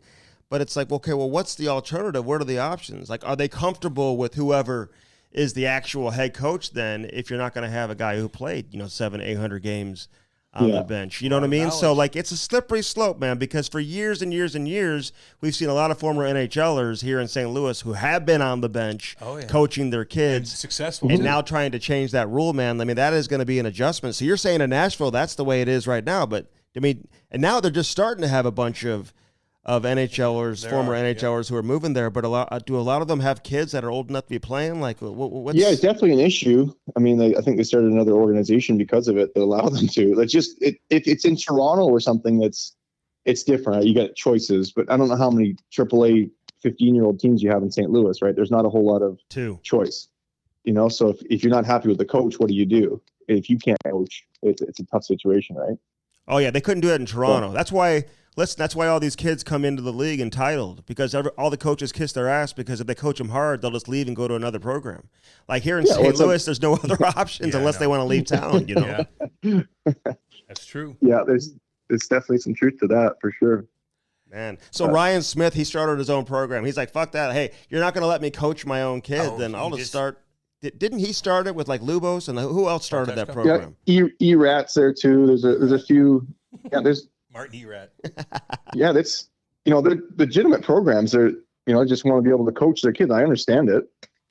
Oh yeah. Yeah. What do you like? If I had my kid playing, I don't know if I want the NHL guy coaching my kid or a regular coach. I don't know how it depends on each situation, but I'd like to be able to have the option.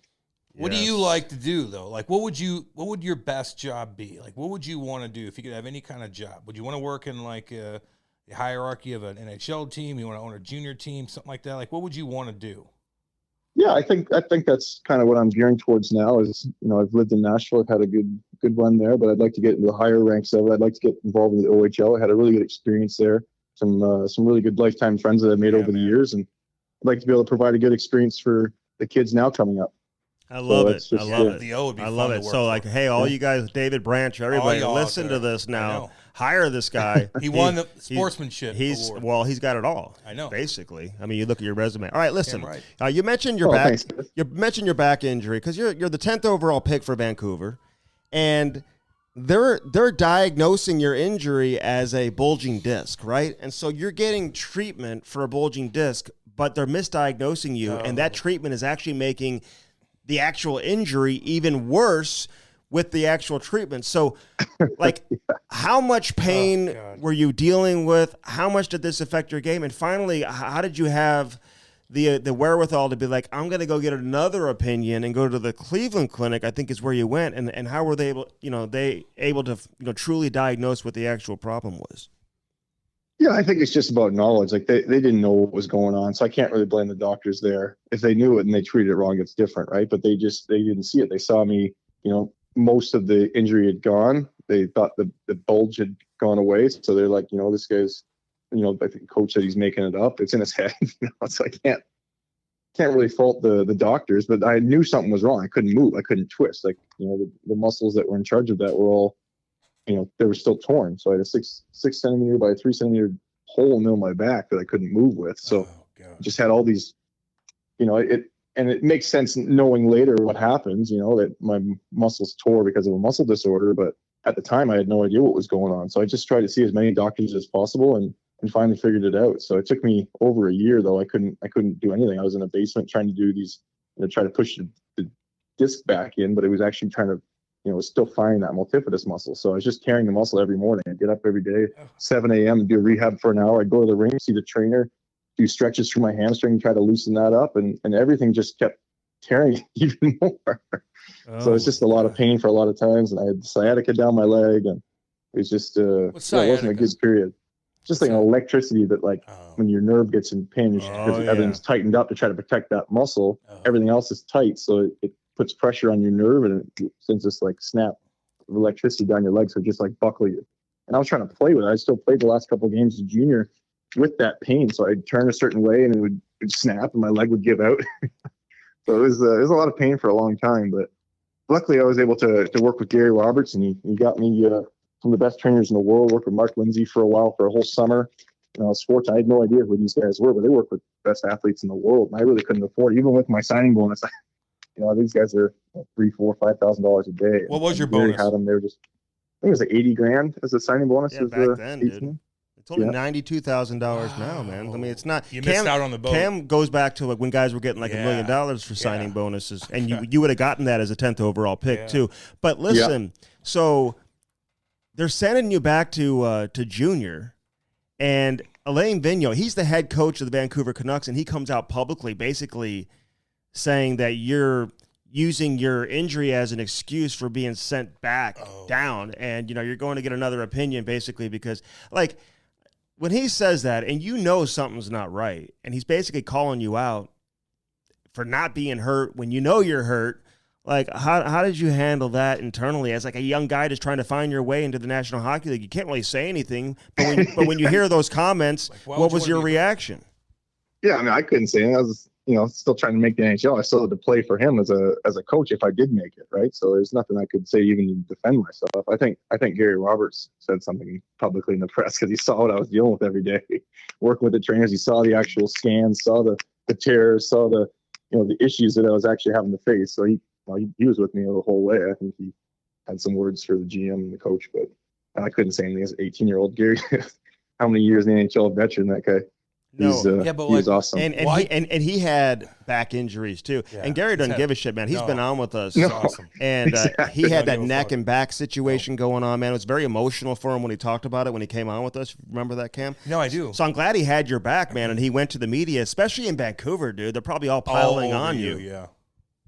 Yeah, I was very thankful. I'm still thankful to Gary now. I still go back in the summers, try to say hi to him, and they got a little men's league 3-on-3 games in the summer that they run. So hopefully I can get out there now. I'm skating again. I'm not playing in that one, dude. I might. You're not playing that one either, Andy. You'd be lost. Hey, but why would I don't understand? Well, did they just didn't understand? And you're like, I can't do anything. So why would he think that? Why wouldn't you want to play? Like, why fake that? That's what I want to do my whole life. Like, I wanted to play hockey. Oh shit! Now you're there. You're like, why would you fake? Yeah, now I just don't. Now I just don't want to play. I don't know. I didn't know. Maybe trying to motivate me or what. But or maybe they think either way, it wasn't a good time. They're trying to protect the doctors. Doctor coach. Like, well, I don't know. He should be ready. But, so he's got to defend the doctors for being wrong. Maybe. Oh, there's a lot of that goes. There's a lot of little shit. Dude. That's weird. The doctors were telling me that I shouldn't play though. That was the thing. That's why it wasn't protecting the doctors. They said that, coach wants to see you play. Yeah, well, maybe like you don't want to get sent down. I'm hurt. Yeah, I'm up. I'm making my money. Yeah, maybe. Maybe. Okay. That's happened before with guys too. Because they did shut you down for a couple months, I think. But listen, let me ask you, like when they were able to properly diagnose the injury and determine that it was a muscle strain, and now they start treating the muscle strain, like were you able to get back to 100% relatively quickly? Like how long did that take? Yeah, I saw a doctor in Toronto, Dr. Gallia. And he was able to fix the tear, and then everything else kind of went back in. The muscle, the bulge and the disc, all that stuff kind of slipped back in because I could stand up straight again. And there was no problems with bending. I couldn't tie my shoes for a year. I couldn't do anything. It was rough. Like trying to work out was just like tear it again and again. I was walking on a treadmill and it would seize, and I wouldn't be able to walk. So that was like the extent of my workouts for almost an entire year. I had a lot of friends and family tell me like it's not worth it for you to try to come back. Like you're gonna seriously hurt yourself, and you get in a contact sport, someone's just gonna run you over. You can't turn. But I was fortunate to find the right people and got me back to somewhat healthy. I still had the baby in my body. Like I knew that anything could rip it, and it's kind of what happened. And a couple of years later, I was doing some sprints. I tore one side of my back, tore the other side of my back, tore both sides of my neck. After that, it's just kind of these muscle tears kept happening, and I didn't know what was going on. So it wasn't just the back; it was a whole bunch of issues that were going to give me some troubles. But once they found out what it was, and it makes sense, it's a muscle disorder that the body basically overheats and then shuts down. So I was having these issues while I was playing and didn't know what was going on, but now I can take the precautions to have it so it doesn't happen again. What I take is it's called dantrolene. And it allows you to basically function like a normal human. You can't play contact sports on them or anything, but I can live a normal life. Mm-hmm. What would you do for the pain? Like it feels like you're in pain all the damn time. Like did you take nerves are just shot? Did you take were you didn't get addicted to anything? You had to take even Tylenol. Taking too much Tylenol, you must have been. I hated the way it made me feel. So they were giving me codeine, Tylenol 3s, all that stuff, and it just I couldn't do it. I didn't like my brain being foggy, and even after I had the major surgery on my inside of my leg, basically to test if I had this muscle disease 100%. Like I just hated being like I was a zombie. You know, so I just got lucky that you couldn't felt do it. that way. Yeah. You did. Yeah. Well, I know a lot of guys that are dependent on them now. Shit, yeah. What's Tylenol 3? It's a little codeine pill. It's like the weakest little guy you can get. If a kid gets hurt, they'll take. But if you eat 16 of those damn things, Don't be buying Tylenol 3s off the street. Like I'm just telling you, it'll fuck your liver. Hey, so what was Mike Gillis like? What was his role in all of this? Like, as the general manager, like, did you get along with him? Like, did he support you, or was he kind of on the same page as the coach? I think publicly he was on the same side, but privately he was trying to, work around and see what was going on and actually what was happening. So I couldn't fault him for anything. Okay.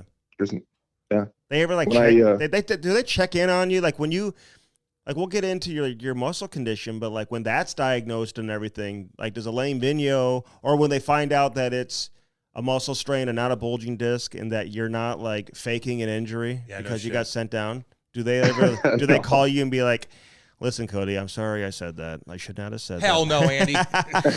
Do they apologize to you? They might just be nice. Actually, when I was out with the Predators, assistant GM and GM, they'd call me every couple of weeks. They knew I was in the hospital. I knew I couldn't play hockey ever again, and they would still just want to check on me. And I always thought that was really classy of them to do that. So when I was done and they asked if I wanted to oversee the youth development stuff, I said, yeah, sure. I'd love to work for an organization they're really good people. It makes a huge difference. You didn't feel just like a piece of meat. Like, yeah, you heard at 19. I didn't hear from for like a year. Yeah, that's David Poyle, dude. Like he's top notch, classy. Man, in terms of classy and all that. Hey, real quick, what? Did you ask for a trade from Mike Gillis from Vancouver? Like, did you ask to be traded? Because obviously you ended up getting dealt at the trade deadline to Buffalo. Did you ask to be traded? When I had an opportunity, I played all of January. I think I was the rookie of the month, all that stuff. And I still had meetings with the coach telling me I was, basically going to be fourth line. I told him, he told me that my plus minus wasn't very good. I think I had one of the best plus minus in the team. And I just said, listen, if you're going to send me to the minors, like at least give me a chance somewhere else. That was the conversation that I had with him. So, you can call that asking for a trade, or you say just like, as I was playing third line, a second line, Kessler was out, came back, played third line. I think Malhotra was coming back, and I knew I wasn't going to have a spot. They were talking about trading for a bigger, stronger center. I think it was Paulson was the guy that was my replacement at the third line.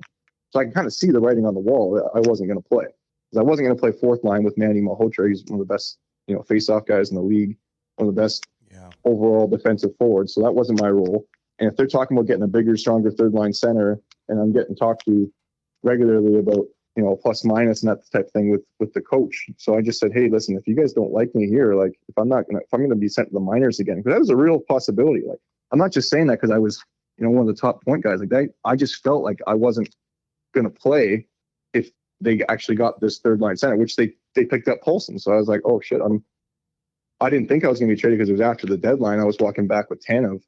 I think we're in Phoenix together, and my phone just started going. I thought I couldn't make an outgoing call for like 5-6 hours. I was trying to call my parents, let them know what was going on. My phone just kept ringing from press. So yeah, no one told me. No one gave me a heads up at all. I had a conversation. It was like weeks prior. I was like, if you're going to send me to the minors, at least give me a chance to play somewhere. Weren't you golfing? I thought I heard you were golfing or something like that when you found out about the trade. You weren't golfing? No, we were walking back. We were at a golf resort. Vancouver's pretty good with travel. We stayed at this. It was like on a golf course, but we were walking back from, I don't know, it's Ocean Club or something like that across the street. Nice little restaurant. And were you like, nice, now I'm going to Buffalo, and they were terrible, like at least you get a new leash on life. You're close to home. Like you had to be somewhat like motivated to get out of there. Yeah, I knew their coach was great. I really liked playing for Lindy Ruff. They had some of the best forwards in the league. They had Derek Roy when I went there, Vanek, Pominville. So I fit right in offensively with their scheme. And I think after the deadline, when I got traded, they were the best team in the league. We missed the playoffs by 1 point, but we had a really good run there when I first got there. And then we traded Royce that summer. And then we started just dismantling, got rid of Pominville and Miller. And then later on was Vanek. And it was just kind of like a disassembled until there wasn't many pieces left in the original team that I got there with. But we were young and it was a lot of fun. So there's positives and negatives, right? I think I was one of the youngest guys by a wide margin playing for Vancouver. And then when I got to Buffalo, I was one of the older guys at 24. Sitting in the back of the bus. Hey, but you know what? One of the older guys of at all 24. the no shit. But the big thing is, man, like of all the ups and downs, like off the bat, you fucking hurt all the time. You're dealing with this, but then you get that goddamn contract, boy, where you just like, God, hell yeah. Like no matter what happens, like I'm gonna be okay. Mm-hmm. Like I'm gonna be okay. That's got to be a damn good feeling. Yeah, I think I pushed for a longer term deal. Maybe I could have done a bridge and maybe asked for more money, that type of thing. But I wanted the security. I knew that my career could be over in the next day. Like, I could be doing something and something rips and then I'd be toast. Right. And so I was fortunate to have the foresight to be like, I want to be secure and that they were pushing for a shorter deal. I wanted a longer deal. And we ended up kind of somewhere in the middle and it worked out great. I mean, financially things were really good in Buffalo. I started off, I think the first 2 years, I either was first or second in the team in scoring both years, and then things kind of just fell apart. I got hurt again that summer after the World Championships, and really just couldn't get my game to where I wanted it to be. I just kept getting worse and worse and worse, and I didn't know what the issue was. My body wasn't functioning the way it was supposed to, and I was just kind of falling apart. Cody, which is too bad. You led the team with 44 points. I mean, it was amazing that you led the team in scoring. And Matt D'Agostini had like 11. He's a great guy. He had 11. He may have been like top 5 on the team in scoring. But 44 points, you led the team in scoring. That's pretty unbelievable. Hey, and listen, so you don't know exactly what's going on, but then you have your season where you only score 6 goals. Did you see the buyout coming? Like, what was that feeling? Like when they buy you out, like were you honest, were you crushed? Like how were you feeling after that?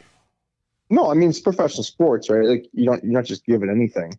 The reason I wasn't crushed because I knew something was going on. Like I knew at some point there was something with my body that when I look at a spot, if I look to shoot top right corner, I could put an elbow in. Like every single time when I went to do something, my body would just do it, and then it wouldn't do it. There was some times where I couldn't like raise the puck. Like my last couple of years with like muscle tears, I'd like pick my legs up to go upstairs. So I knew something seriously going on. It just what saved my life was going to the minors with Nashville. They sent me down, and I was urinating blood, and I was having breathing problems, and I was blacking out. Like every time I'd stand up, I had to sit back down because everything would just go black. My blood pressure was off, so. I was on Xanax, I was on blood thinners, I was on muscle relaxers, I was on 4 different medications trying to figure out what was going on. And then when I got sent to the minors, I was like, what am I doing this for? Like, I'm just sitting in the jungle. My first couple of games, you get hacked and whacked. I'm like, why am I like putting up with this? I can't breathe. My whole body's shaking at night. I'm super hot. Everything just like I'm tense from my toes up to my neck. And I was like, I got to go get some help. I got to go see some doctors that have helped me in the past. So I flew back to Toronto. I asked the Predators if I could see these guys, and they said, yeah, go get yourself ready. That's another thing. Like a lot of teams would allow me to fly back to where I got treatment before, outside of their own team doctors and everything, to try to get help. And then after, seeing blood tests and things that my CK level, which is the amount of like muscle breakdown in your blood, was off the charts. It was like 20 times higher than a normal person should be. And wow, man, so I was just. And if I didn't get help, I would have died. Like that was the issue was that there's no reversal from this. You need dantrolene. There's nothing else. There's no muscle relaxers that can fix it. There's no any anxiety thing that will bring your heart rate down. My heart would just go random. It was having heart arrhythmias. I checked myself in the hospital twice, took an Uber there down the street in Nashville because I was, having heart attack symptoms. So it was, oh my God, dude. They're testing you for brain, liver, lung cancer, all that kind of stuff. But so at the time when they told me I couldn't play anymore, like this exercise is a thing that triggers it, and prolonged physical activity, high heat, high stress, going from hot to cold, all those type of things can trigger this muscle disease that's basically a job description for playing NHL. I was doing it for the last 6 years that I was told that's all it was. It wasn't brain cancer, that I was going to be okay. I just had to live a normal life. And I was actually more relieved than anything because you put up with so much pain. And when muscles tear, you don't stop, right? You just keep going. You know how it is, Cam. Like you're hurt. You don't just say, oh, I'm going to wait till this recovers and I'll get back into it. You just keep going until another thing tears out. So my final year, I had 5 tears through my whole body. I could barely move. I could barely twist or turn or shoot. And so I think you said dealing with the pain. I just literally just dealt with it. And now I think I have severe issues because of it. Like I'll cut myself and I won't even know I'm bleeding. I'll just, your pain threshold kind of changes. Yeah. What do you mean? Like you have like a high pain tolerance right now? Yeah. Like your nerves are just like, they're set at such a high threshold now that there's very little that like, oh, that actually hurts, you know? So, okay. So you get diagnosed with malignant hyperthermia. You can tell me if I'm mispronouncing that. That's right. Okay. Yeah. So describe how they were able to come with that diagnosis and like how long were you experiencing symptoms? Like when did you know something was truly wrong with your body? Like what it wasn't before you got to Milwaukee, or was it even before that? Well, I was having issues before that, but I didn't know what was going on. You know, so everyone's tight, right? Everyone goes to the team doctor and says, hey, can you loosen up my quads or hamstrings or, my back? So everyone has those issues, right? So you're on the table, but just nothing would release it. I could get grasped until my legs were black and blue and they wouldn't release. So I was thinking it was like everybody else, but in reality, it took special medication that would be able to unlock my legs, my body in general. So I didn't know. I didn't have the knowledge of what was going on. I didn't know I just thought it was like a normal thing, right? I'm just playing hockey, trying to do the best I can, not thinking about anything else. You just push all the pain, you push everything else aside, and you focus on what you need to do at the rink. And it wasn't until I got to Milwaukee where I was like, what am I doing? I'm gonna kill myself here. I have a heart attack, and for what? For playing in the minors right now? That doesn't seem like the smartest thing. So I went back to Toronto where I saw Dr. Gallia again. And he said something seriously wrong here. So we did some more blood tests and he asked if I had any autoimmune disorders in my family and things like that. I said no. And we kind of went through all these different things. And I said, I have a family history of malignant hyperthermia. My father had it, my dad has it. And said, well, we can look into that. So he called the person in Hamilton and said, there's a guy here that would like to get in to see your clinic. And he said, well, you can come here. That's fine. But the most foremost authority on malignant hyperthermia is actually based in Toronto.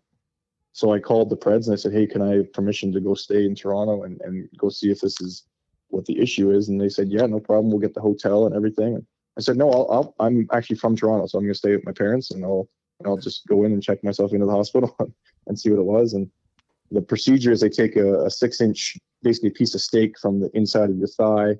They slice it up and they subject it to all these different tests. And traditionally, malignant hyperthermia is known as an allergy to anesthesia. So I was to get in a car accident and I have to go into getting surgery and I'm put out, that if I get the general anesthesia, it causes the same symptoms that I was having. So it causes the heart arrhythmia, your whole body temperature spikes, blood pressure drops, everything becomes rigid and almost like you have a Charlie horse in your whole body.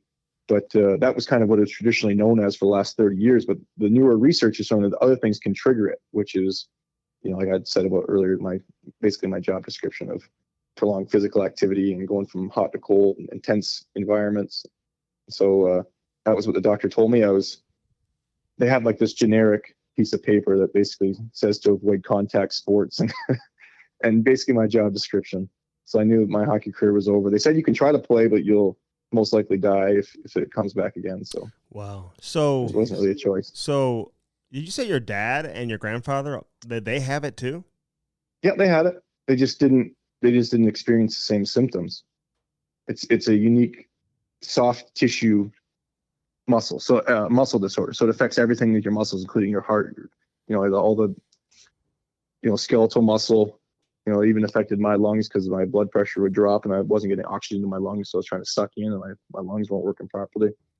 Damn, man. Did your muscles they weren't like deteriorating or anything like that. Like how physically, yeah, how do you feel? They were breaking down. So the CK levels, the amount of muscle that's broken down into your blood, and then I don't know, it's too graphic for your show, but you start pissing blood. Basically, you have like too brown graphic. Urine. Yeah, nothing's too graphic. Nothing's too graphic. Come on now. Yeah, but your legs are gigantic. Like he's got quadzillas. Imagine how big they would have been, man. Jeez Louise. So when they tell you that your career's over, like were you devastated or were you kind of relieved because like you just finally especially if you're like a a stud, and you just can't perform at the level that you're accustomed to performing, and now you find out why. Like, there's a medical issue. Was there any relief, or were you just like devastated that you can't play hockey anymore? Yeah. I mean, I always put more pressure, like regardless of what, the fans' expectations, your coaching expectations. I talk with coaches and they say, no, we need to be here. It's like, yeah, I'd love to do that. I want that more than anything. Right. But there's certain things that I couldn't do by the end, and I didn't know why. So this kind of validated those feelings. And then also on the other side of it, yeah, I couldn't play hockey, but at least I'm going to survive.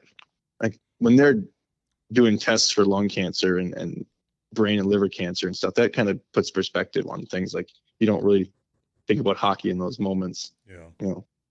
So when I was told that I just can't play hockey, but I can live a normal life, then I was actually relieved. It sucked that you couldn't play hockey. Yes, that's what I've always wanted to do my whole life.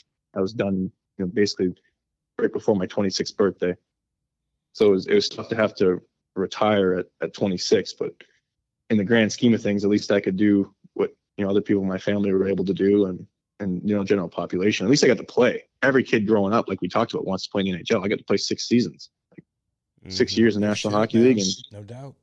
You'll never forget and financially that. Did well, and they can't take that away. Yeah, so it worked out. I always struggle with doing interviews, and I got to give a shout out to my buddy Nick Conley, because he's the one who really pushed. He loves your show and wanted me to come on and talk. I don't really like talking about injuries and things that people. I always think I don't need people to feel sorry for me. I had a great career. I was happy to play it all.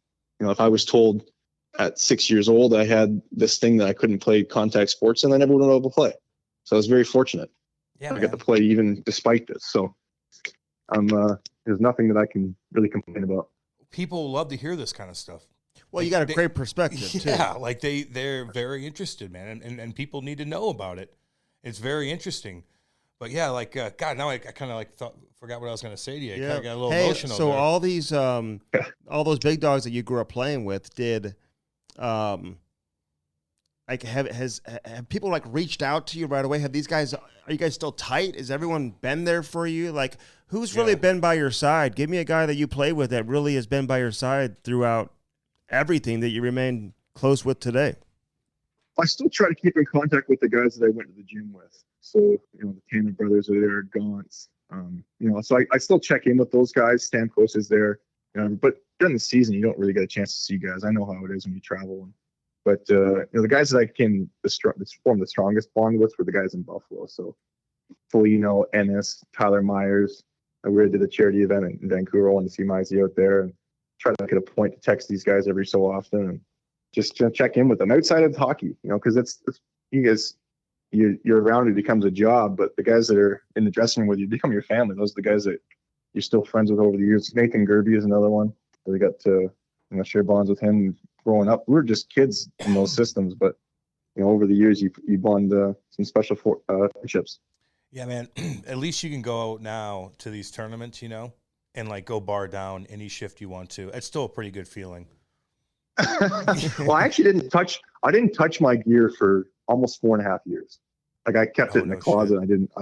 I didn't really want to be around it, to be honest, because it was tough. But what helped me a lot was JP Dumont. He said, we have an alumni skate. It's not a men's league. There's no one out there trying to prove that they should have played in the NHL and cross check you from behind. Just try to say they should have.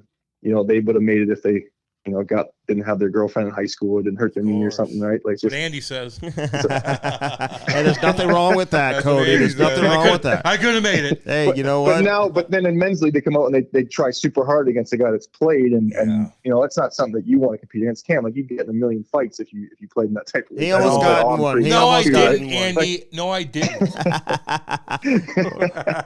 So JP's like, come on out. We have alumni skate. It's at this guy's barn in Nashville. It's no contact. It's just whatever you can do. If you can't play, you can't play. No one's there. No one's going to pressure you to play or anything. But so I came out and I loved it. It was awesome. I took the pills, and they make you a little groggy and slow. Like you play ping pong on the pills, and the ball's by and you swing at it. But it's but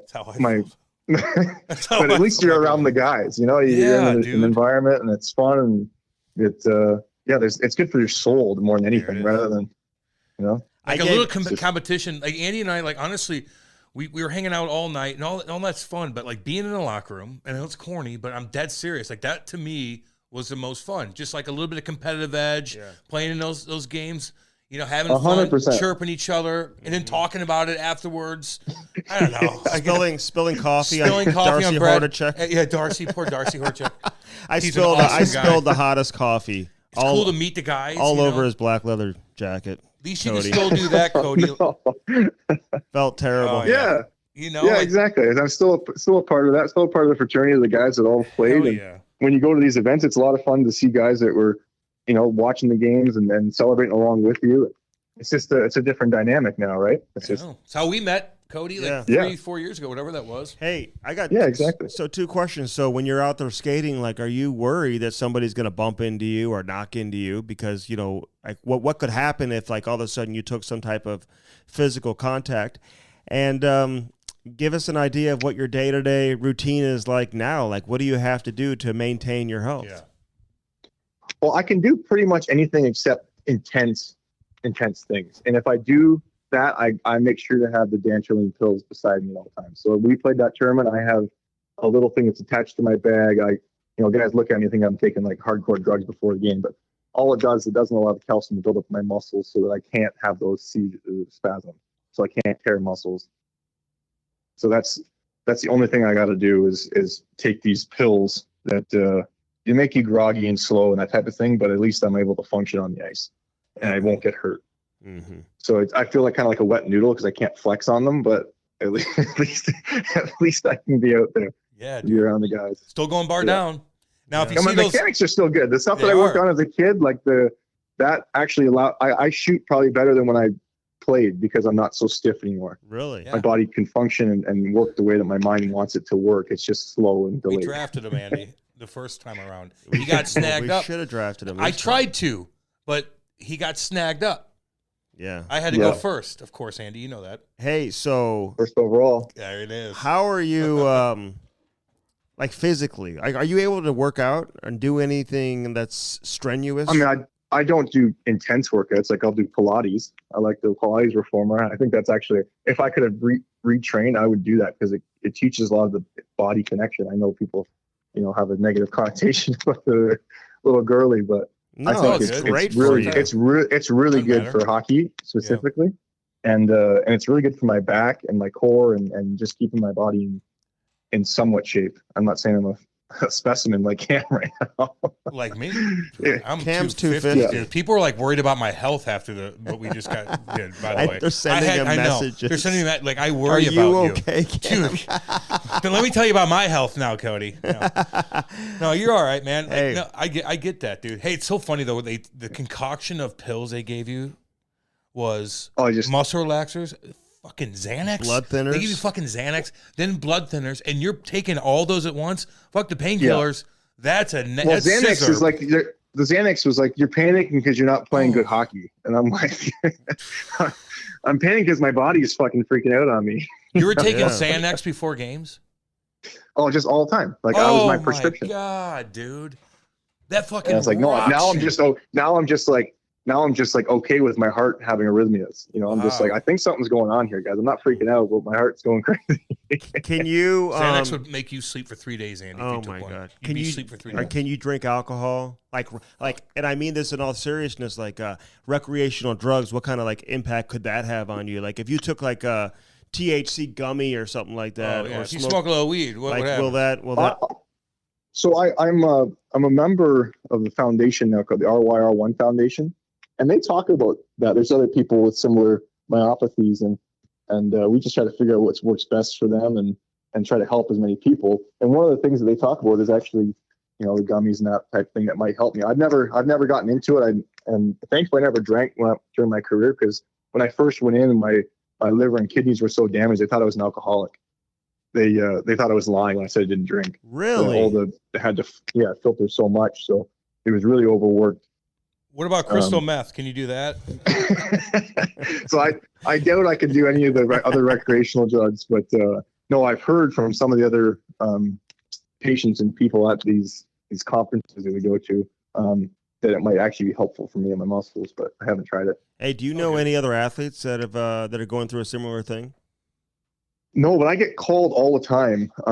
Part of being with the foundation, I'm kind of a liaison for people that are going through similar issues. So people from the Netherlands that play soccer, or cyclists or heavy marathon runners that have the same thing. They have a full-blown rhabdomyolysis like I had, and then they really can't do their sport anymore. So I'm kind of an unofficial spokesperson for them, and try to get them on dantrolene if they are okay with it, or even their country has it, and then just kind of figuring out what dosage works best for them so they can still function, but allow them to do some of the stuff they still love doing. Okay, so a couple more for you, man. You've been great, by the way. What do you do for fun? Like, do you fish? Are you a golfer? Do you got a boat? Like, give me your setup. Like, tell me what you like to do. Big boat guy. Love the sun. Oh, my God. He's a fucking what real a waste. Get on with yourself, Andy. They hold their value. They don't hold. Listen. Yeah, they do, actually. The biggest waste of money you can do. No, it's not. It's the best day of your life. No. It's the day you buy the boat and the day you sell the boat. You're investing, and you sell probably for the same amount if you don't get a brand new one. You're investing in honestly fun. Okay. That's why you do it. It's a lifestyle investment. It's not a monetary investment. There you go. Okay, I'm with you. Center Council? Is it a Boston Whaler? It's a Boston Whaler. It's a surf boat, but it's a surf boat. I keep it in Halliburton for the summers at the cottage. So I love having family and friends up there. Hell yeah. That's the biggest thing I like to do to relax. And I've gotten into pickleball recently with some friends. Oh, I'm trying to get Cam to get into that. Man, I'm too big, dude. I can see why it's blowing up. It's so much fun. Yeah, it's early, easy learning curve, so everyone can pick it up, but it's tough to get good at it. So it's addicting that way. All right. I haven't played since 6th grade, but it is. I used to love it in PE class back in the day, and I'm going to get back into it. I'm trying to get Cam to What do we want to start exercising? Creve Coeur Racket Club and play that with you? I ain't doing it, homie. It's fastest growing sport in America right now. I go to a gym. There's probably 60, 70 people that come out on any given day. Listen, it's just like it's wild. They just signed a deal with ESPN. Their games are going to be televised. I'm not going to watch it. Did they really? Oh, yeah. It's like a professional sport. Yeah. Hey, and don't worry about the Pilates I just picked this up. 3 months ago. Well, hey, listen, we might have to have, because somebody actually called us, or called me yesterday and said, hey, would you and Cam be interested in putting on an event? And they were like, maybe hockey, whatever. And I was like, I feel like we should do a pickleball event. And hold your horses. And Cody, you'll come in town for that, won't you? Jesus, Cody. I would come in town for that. Yeah. I would come in town for that. Of course he would. I get you on that. Okay, we'll do it. But real quick, the Pilates you can't use raw aggression though, Cam. It's tough. I don't know if you're going to like it or not. I'm not going to do it. That's all I got these days. Do you golf? Do you golf or no? Yeah. Yeah, he golfs. Yeah, I can golf. Yeah, of course you can. He looks with those hands. Oh my God! Even playing with a back and he's sniping around the green. This guy around the green. I know. Anyway, dude. Hey, thanks for coming on, man. I appreciate it. Always have fun with you. Hey, down last in thing for too. you though. One more thing. Do you have a foundation you want to promote? What's your foundation that you have? Go ahead. Yeah, if anyone is listening and has similar symptoms to myself, and it's no, you need to donate or anything like that if you don't want to. But the RYR1 Foundation has been great for people like myself and also other patients that don't have the resources. I got to see some of the best doctors in the world, and they couldn't figure it out. So, this group is. Say it one more time. Letter R, letter Y, letter R, and then number 1. What does that stand for? Yeah. It's the genetic code for people with my myopathy, my condition. Got it. So that's cool. It's on that gene that there's a problem, or it's a mutation, and that shows up in a few different ways, and part of that is malignant hyperthermia. Okay. Cool, hey, listen, go do your coaching too, man. Get back involved. I want to see you back behind the bench. I know. We'll be keeping tabs on you. You got a lot to look forward to, man. You're 33 years old, Cody. Dude, you're a young dude. You do whatever you want, homie. And you got a lot to give back to the game, man. So love having you on here, dude. Guys. You're the man, dude. Good luck to you. Thanks for having me out. I appreciate it. We'll stay in touch with you, man. We'll stay in touch with you. Sounds great. See you, Cody. See you, buddy. The Cam Strick podcast is brought to you by Bellman and Bellman.com. BEHLMANN.com. Get out there to Detroit, Missouri. Check it out. On one side, you got the Buick, the GMC. Options for everybody. Then right across the street, you got the Chrysler, Dodge, Jeep, and Ram. Again, find something that works for you and get yourself a new set of wheels in time for the winter. All right, that was Cody Hodgson. Can you say, how do you say Hodgins? It? No, it's not Hodgins. Hoggins? Cam. I mean, you're not even pronouncing his name right. I never do with anybody. I know. Hodgson. Hodgson. Yeah. He's a good dude, man. I hung out with him 3 years ago. Super down in nice Nashville. guy, man. Yeah, really good guy. And he's talking about his he couldn't build muscle, dude. He's got quadzillas going on. Got an unbelievable shot. How do you get the quadzillas? Whatever you're doing, do the opposite. Okay, is it come from skating or does it come from in the gym? In the gym, and both, but a little bit of both. Like Martin St. Louis didn't get those big legs just from skating. Like he's probably throwing a ton of weight around. Yeah, like heavyweight. I don't always like doing the lower body stuff. No, I know. It hurts my back, dude. Everything hurts your back, probably. Like if I've got to do squats, you should just do push-ups, man. I'm telling you. That doesn't do anything for your quads. No, but just like I do. tighten up your upper body. I would just do push-ups. That's all. You could do that anywhere, in a hotel, anywhere. Yeah, anywhere you want. 20 at a time. Boom, boom, boom. With the gel sticks, maybe. Yeah, just do that before the games. You know, have it right there in either leave for practice or something like that. Just go in the garage and go. What stands out from his story, though? God, I didn't know he was that tortured. They just gave him all this medicine. He was on freaking Xanax and shit. And he's like, before games? Yeah, dude. He was taking it all the time. Dude, I'm like, I could take a shit ton of shit, and I have taken so much stuff. Take a Xanax, dude. Fucking slows like me. What happens to you? You're like, like that wouldn't be something that you'd want to take before Not a at game. all. Although I was taking painkillers, but listen, you could take as much as you want, but like Xanax, it's all a downer. You take enough of it though, like you got to take more and more for it to affect you as much. But still, man, to even try to do that is, and I'm a guy taking a shit ton of painkillers. Yeah. But Xanax fucks you up, and if you try to come off of Xanax cold turkey, you get seizures. Oh, really? Yes. Because it's very addictive. The addictive part. How many do you think you take before you're addicted? 2-3 weeks, maybe. Dude, they subscribe it to people. I know. Why do they subscribe this stuff to people? Because it works. Huh? Because it works. They prescribe it? What'd I say? No, they prescribe. Yeah. Did I say subscribe? Yeah, I wasn't even gonna pick that out. Well, you didn't hear it. Yeah, I did. No, you didn't catch that. Well, whatever. It's not a subscription. It's a prescription. Yeah, no, I know. It's not like you're ordering like the Sports Illustrated, dude. I know how it works. But no, it's pretty crazy, man, what he had to go through. But again, I know he got bought out, but he signed for 25 fucking schmil, dude. And he had 44 points, like you brought up, by the way. I know he had 40. That's a big contract, and you're set for life. So it's like all that fucking hardcore shit. I know he's making good money and whatever, but you signed that big ticket. Yeah. Like now you're like, okay, even though if push comes to shove, it doesn't matter. You're still making money. Dude. I meant to ask him when I forgot to. I think he was getting his buyout payments through this season. Like he got like $800,000 a year through like 2023. Dude, just think about that. No matter what. Now that if you retire, and he retired in 2016. I know, like now you're retired. Like I'm still getting, and he was bought out before 16 every year. It's nice. Your body got through enough to be able to fucking be set up. Your body, you squeaked it out, and you were tortured just enough to be able to then be like, you know what, I am going to throw this money at you. Which on their end, it's like that's rolling the dice. No offense to him. You're rolling the dice on that. David Poile is a very nice man. Yeah.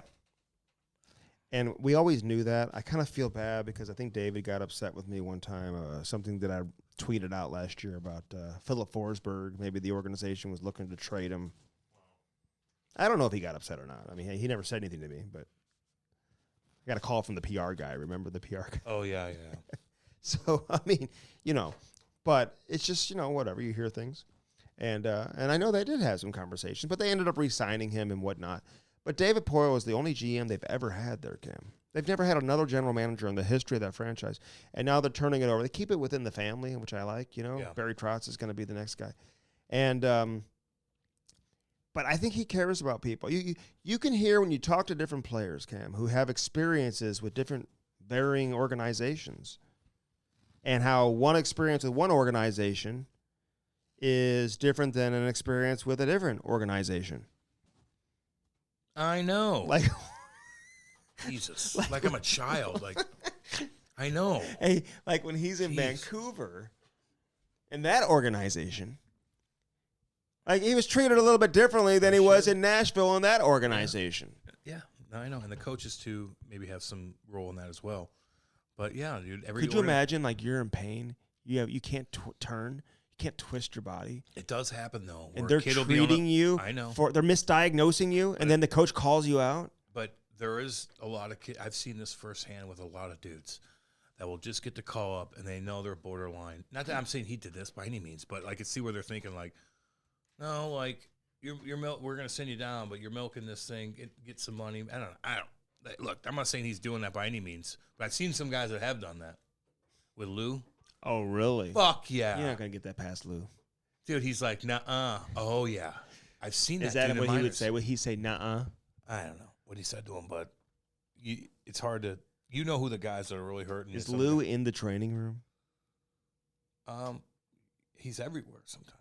It just depends. If you need to talk to somebody, you'll go down there and talk to them. I think trainers, medical trainers specifically, are under immense pressure from an organization. Oh, God. Immense pressure. I mean, the pressure to get guys healthy and get them back on the ice as quick as possible. There is significant pressure on medical trainers. Of course. I know. You knew that? Yeah, man. You know, I played. I know. And I saw it firsthand. I remember that. My whole life. Yeah, I know. You did know. But did you ever feel like you always got along with the trainers, though? God, yeah. Yeah. Every one of them. I wasn't easy Could to you deal sense with. the pressure that they would be under? 100%. I was low maintenance. Mm-hmm. I was always there. I always knew what I needed to do. Even when I got hurt, I was always on time. I'd always get there early, something like that. So I'd get there before all the fucking guys. Like I was always. And they like that. Hell yeah. I worked hard. I always got healthy quick. There's one stat that medical trainers don't like. You know what that is? A missed game. Man games lost. Oh, shit. Good, Cam. Jesus. And he treats us like he's talking to me like a child. Like I'm new to this shit. Like you're like Andy just watches the game. Like I've been through it all, you know? Like it's all good. Man games lost, Cam. I know. That is not a stat that they like to hear about. Unless it's a very small number. No, it all adds up, man. They all get recorded for all that stuff. Well, listen, we thank Cody for coming on. No dude. shit. He was fantastic. He is a super nice guy, you can tell. He's a sweet guy. Absolutely. What do you think of that team he grew up on? Yeah. With the dads. Well, coaching? if he would have played anywhere else, you know, he would have been a superstar. And he would probably been like, yeah, I am really good. But he knew he was. Yeah, but that's a team for only superstars. Yeah. It was a spring team, summer team. Oh, okay. You know what I'm saying? Yeah. They put them together, all the top kids. Yeah, no, I know. You know how that goes. Yeah, I went up Lambton Lightning, a bunch of teams in Canada. Who was the best player you played with? Like, who was the best player your age group growing up? Like a couple outside guys. of town. James Wisniewski was really good. I talked to him the other day, actually. He remembers you. Oh, Rick Nash. Oh, yeah. I'm missing a bunch of dudes. Come on. I'm missing a bunch of dudes. Oh, there's a ton of guys. Corey Locke was really. I can't think of it, but a lot of guys. Can I give you a couple? Yeah, 84, baby. I just want to give you. We had a bad draft year. Did you? I should have been first over. I should have been the Devils' first overall. I should have been a Devils' first pick. I had more games than every one of them that they picked in that year, I think. Yeah, they made some bad picks that year. They made people got fired after that. They picked all these Russian kids. 2002 draft. Yeah, so Jay Bowmeister. Yeah, he wasn't American. He was a Western League guy. Yeah, you wouldn't have seen him. No, I'm talking about Michigan National League. Ryan Whitney. Oh yeah, you didn't know? He's an 02. No, I'm an what? He was an 02. He was part of the 02 draft. No, he's an 83 though. He is. What were you? 84. Okay, well, Scotty Upshaw. I don't remember playing against him. He's an 83. Yeah. Get your facts straight. Why are you drafted before all these guys? Or at the same draft with all these guys that are a year older? I don't know. What's your birthday? April. Oh, it's coming up. I know. Tax day, baby. People don't care about this. I'm just your inability to remember Ben Eager. Yeah, Ben Eager. I played against him probably. Okay. Alexander Steen. I don't remember him playing against him. Well, you do now. Did he play in the O? Did he play AAA? Did he play the Michigan National Hockey League in AAA? Did he play for Little Caesars, Honey Bake, CompuWare? Right. Fucking Chicago, Team Illinois, CYA. Yeah, TI. That kind of stuff. Yeah. Yeah, I understand. Wisconsin. There's a Wisconsin team. I know. Oh, Ryan Suter I played against. Oh, did you? Yep. When I was AAA. A lot of kids that were unbelievable that didn't make it, dude. Oh, isn't that amazing? I went to some of these camps. What do you think? What's the separator? I don't know, man. But the really good kids made it. But a lot of really good kids just fell off the face of the world. Like, you knew who the guys were on every team playing in the Michigan National Hockey League back in the 90s, the late 90s. Yeah. The Michigan National Hockey League. Yeah, Michigan National Hockey League. Is that what it was called? Yes. No, Michigan National. It wasn't like the Michigan Hockey. No, it was like the Michigan whatever. National. No, it was. What the fuck was like it? Michigan Elite something. Yeah, whatever, it was cool. You know. Anyway, yeah, I don't know if it was the Michigan NHL. But against CompuWare, Little Caesars, all the big boys. Right, yeah, you know, of course. So anyway. All right, I love it, man. This interview is always brought to you by Hair Club and hairclub.com, 800-279-7878. Ask about the pill. Get that consultation. Mention the promo code Cam and Strick, and you're going to get hundreds of dollars off of your first consultation. So take advantage of that. We do have a landing page, hairclub.com/Cam and Strick, so go there today. Remember, there's a solution for everybody, Cam. Dang right. First Form and firstform.com. What's our link? Firstform.com/Cam and Strick. Damn right. Use our link and only our link when you buy any of their incredible products. Get the bars. I love the cookie dough. I love the peanut butter pie. The root beer float, man, you can get for the recovery shakes, dude. They got so many different flavors. The apparel is incredible. Use our link, firstform.com/Cam and Strick. Download that app and do it today and take your life to the next level. Damn right, baby. Bellman and Bellman.com. At Bellman Cam, you get know what? Swinging dicks. It's located where? Try. Say hi to Danny Boy. Danny Boy, what up, homie? Kenny, what's up, baby? And Dale. Dale, what up, homie? Dale said, hey. They got everything out there in Troy, Cam. Buick, GMC on one side of the street. Buick. On the other side, you got Chrysler, Dodge, Jeep, and Ram. There is something for everybody, and get yourself some new wheels in time for the spring and the summer, baby. Yeah. SparksandSparks.com. If you're looking for a skate sharpener, if you want to take your edge work to the next level, you want to have good edges, if you want to have peace of mind when you go on the ice, you better get a Sparks, because otherwise, you know who's sharpening your skates? Seth, your boy. And he's taking your career in the opposite direction of where it needs to go. He ain't doing it right. No. So you have a choice, Cam. You have a choice. You want to be in control of your life? You weren't your kid going 100 miles an hour and like toe picking because of Seth. Right. Was eating Cheetos all night, Not looking up weird things. No sleep. Oversleeping. First off, you get to the hockey shop at 10 because the game's at 11:15, and like they open at 10. Oh, he's just slow. And so you're hoping like, okay, I'm going to get there so I'm first in line so I can get my skates sharpened because I'm up against it. He's not even there yet. He's not even there, dude. Yeah. He's late. He's late. Well, he had things to do that night. Yeah. But if you have a Sparks, man, you're in control of your life. Do it today and use that promo code Cam and Strick. It's going to save you lots of money. More money than you'll save on Black Friday and Cyber Monday, if you can believe that. Gel Sticks and gelsticks.com. Can you spell gel sticks, Cam? Probably. Let's do it. GELSTIX. STX, baby. STX, I'm sorry. Yeah. Gelsticks.com. The number one training tool to take your game to the next level. You want that puck to feel like a golf ball? Damn right. I do. You want to feel like you got the strongest wrist on the ice? Oh, God, Andy. You want to be able to snap that puck? Wow. Cam couldn't catch a pass. I gave him an incredible pass. Couldn't one-time it. I don't think people believe you, Andy. You admit to that play. You already admitted to that. Well, don't go there with me then. If you want to start chirping. Oh, my God, Andy. Like, stop. Gel Sticks and gelsticks.com. Again, that weighted stick. If you have a kid or if you're an adult player, honestly, it's a great investment to make. Because it truly does take your hands and your stick handling ability, your control, all of that. It takes it to the next level. So get it today, gelsticks and gelsticks.com, man. We thank Cody Hodgson for joining us on this edition of the Cam and Strick podcast. We've got other great interviews coming up. Yep. Again, camandstrick.com. If you missed any of our previous episodes, Cam, you can go there. We got some hats. Buy some of those hats, man. Rock a Cam and Strick hat this summer when you're on the water at the lake. Damn right. We got them available. We'll ship them right out to you. Yeah. So check that out. Keep messaging us. I love the messages. I love it, dude. Like I love the messages. Follow us on all of our platforms. Cam and Strick, Andy Nice Personal, Brody. All of it. Brody Campbell. We'll keep you entertained. Yes, we will. What did I say? Brody Campbell. He said that. Why? It's just it's just if you put Brody in, like just follow Cam and Strick. Or follow any of our individual stuff. Yeah. I'm just letting them know. Instagram, Twitter, Facebook, all of it. Yeah. Are you on TikTok, Cam? No, but I think we are. Oh, yeah, we are. Cam Strick is on TikTok. Actually, our numbers are like huge on TikTok. Did you know that? Yeah. I'll give Jason from Black River Digital a big shout out too. Hell yeah. He puts all the music, creates a lot of the clips that you see. Jason MacArthur, J-Mac. Awesome guy.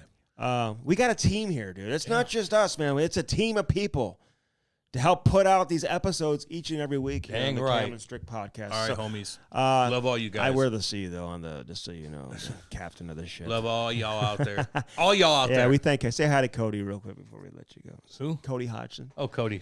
I already talked Say to his him. last name again. All right, we'll see you guys. Love all you guys.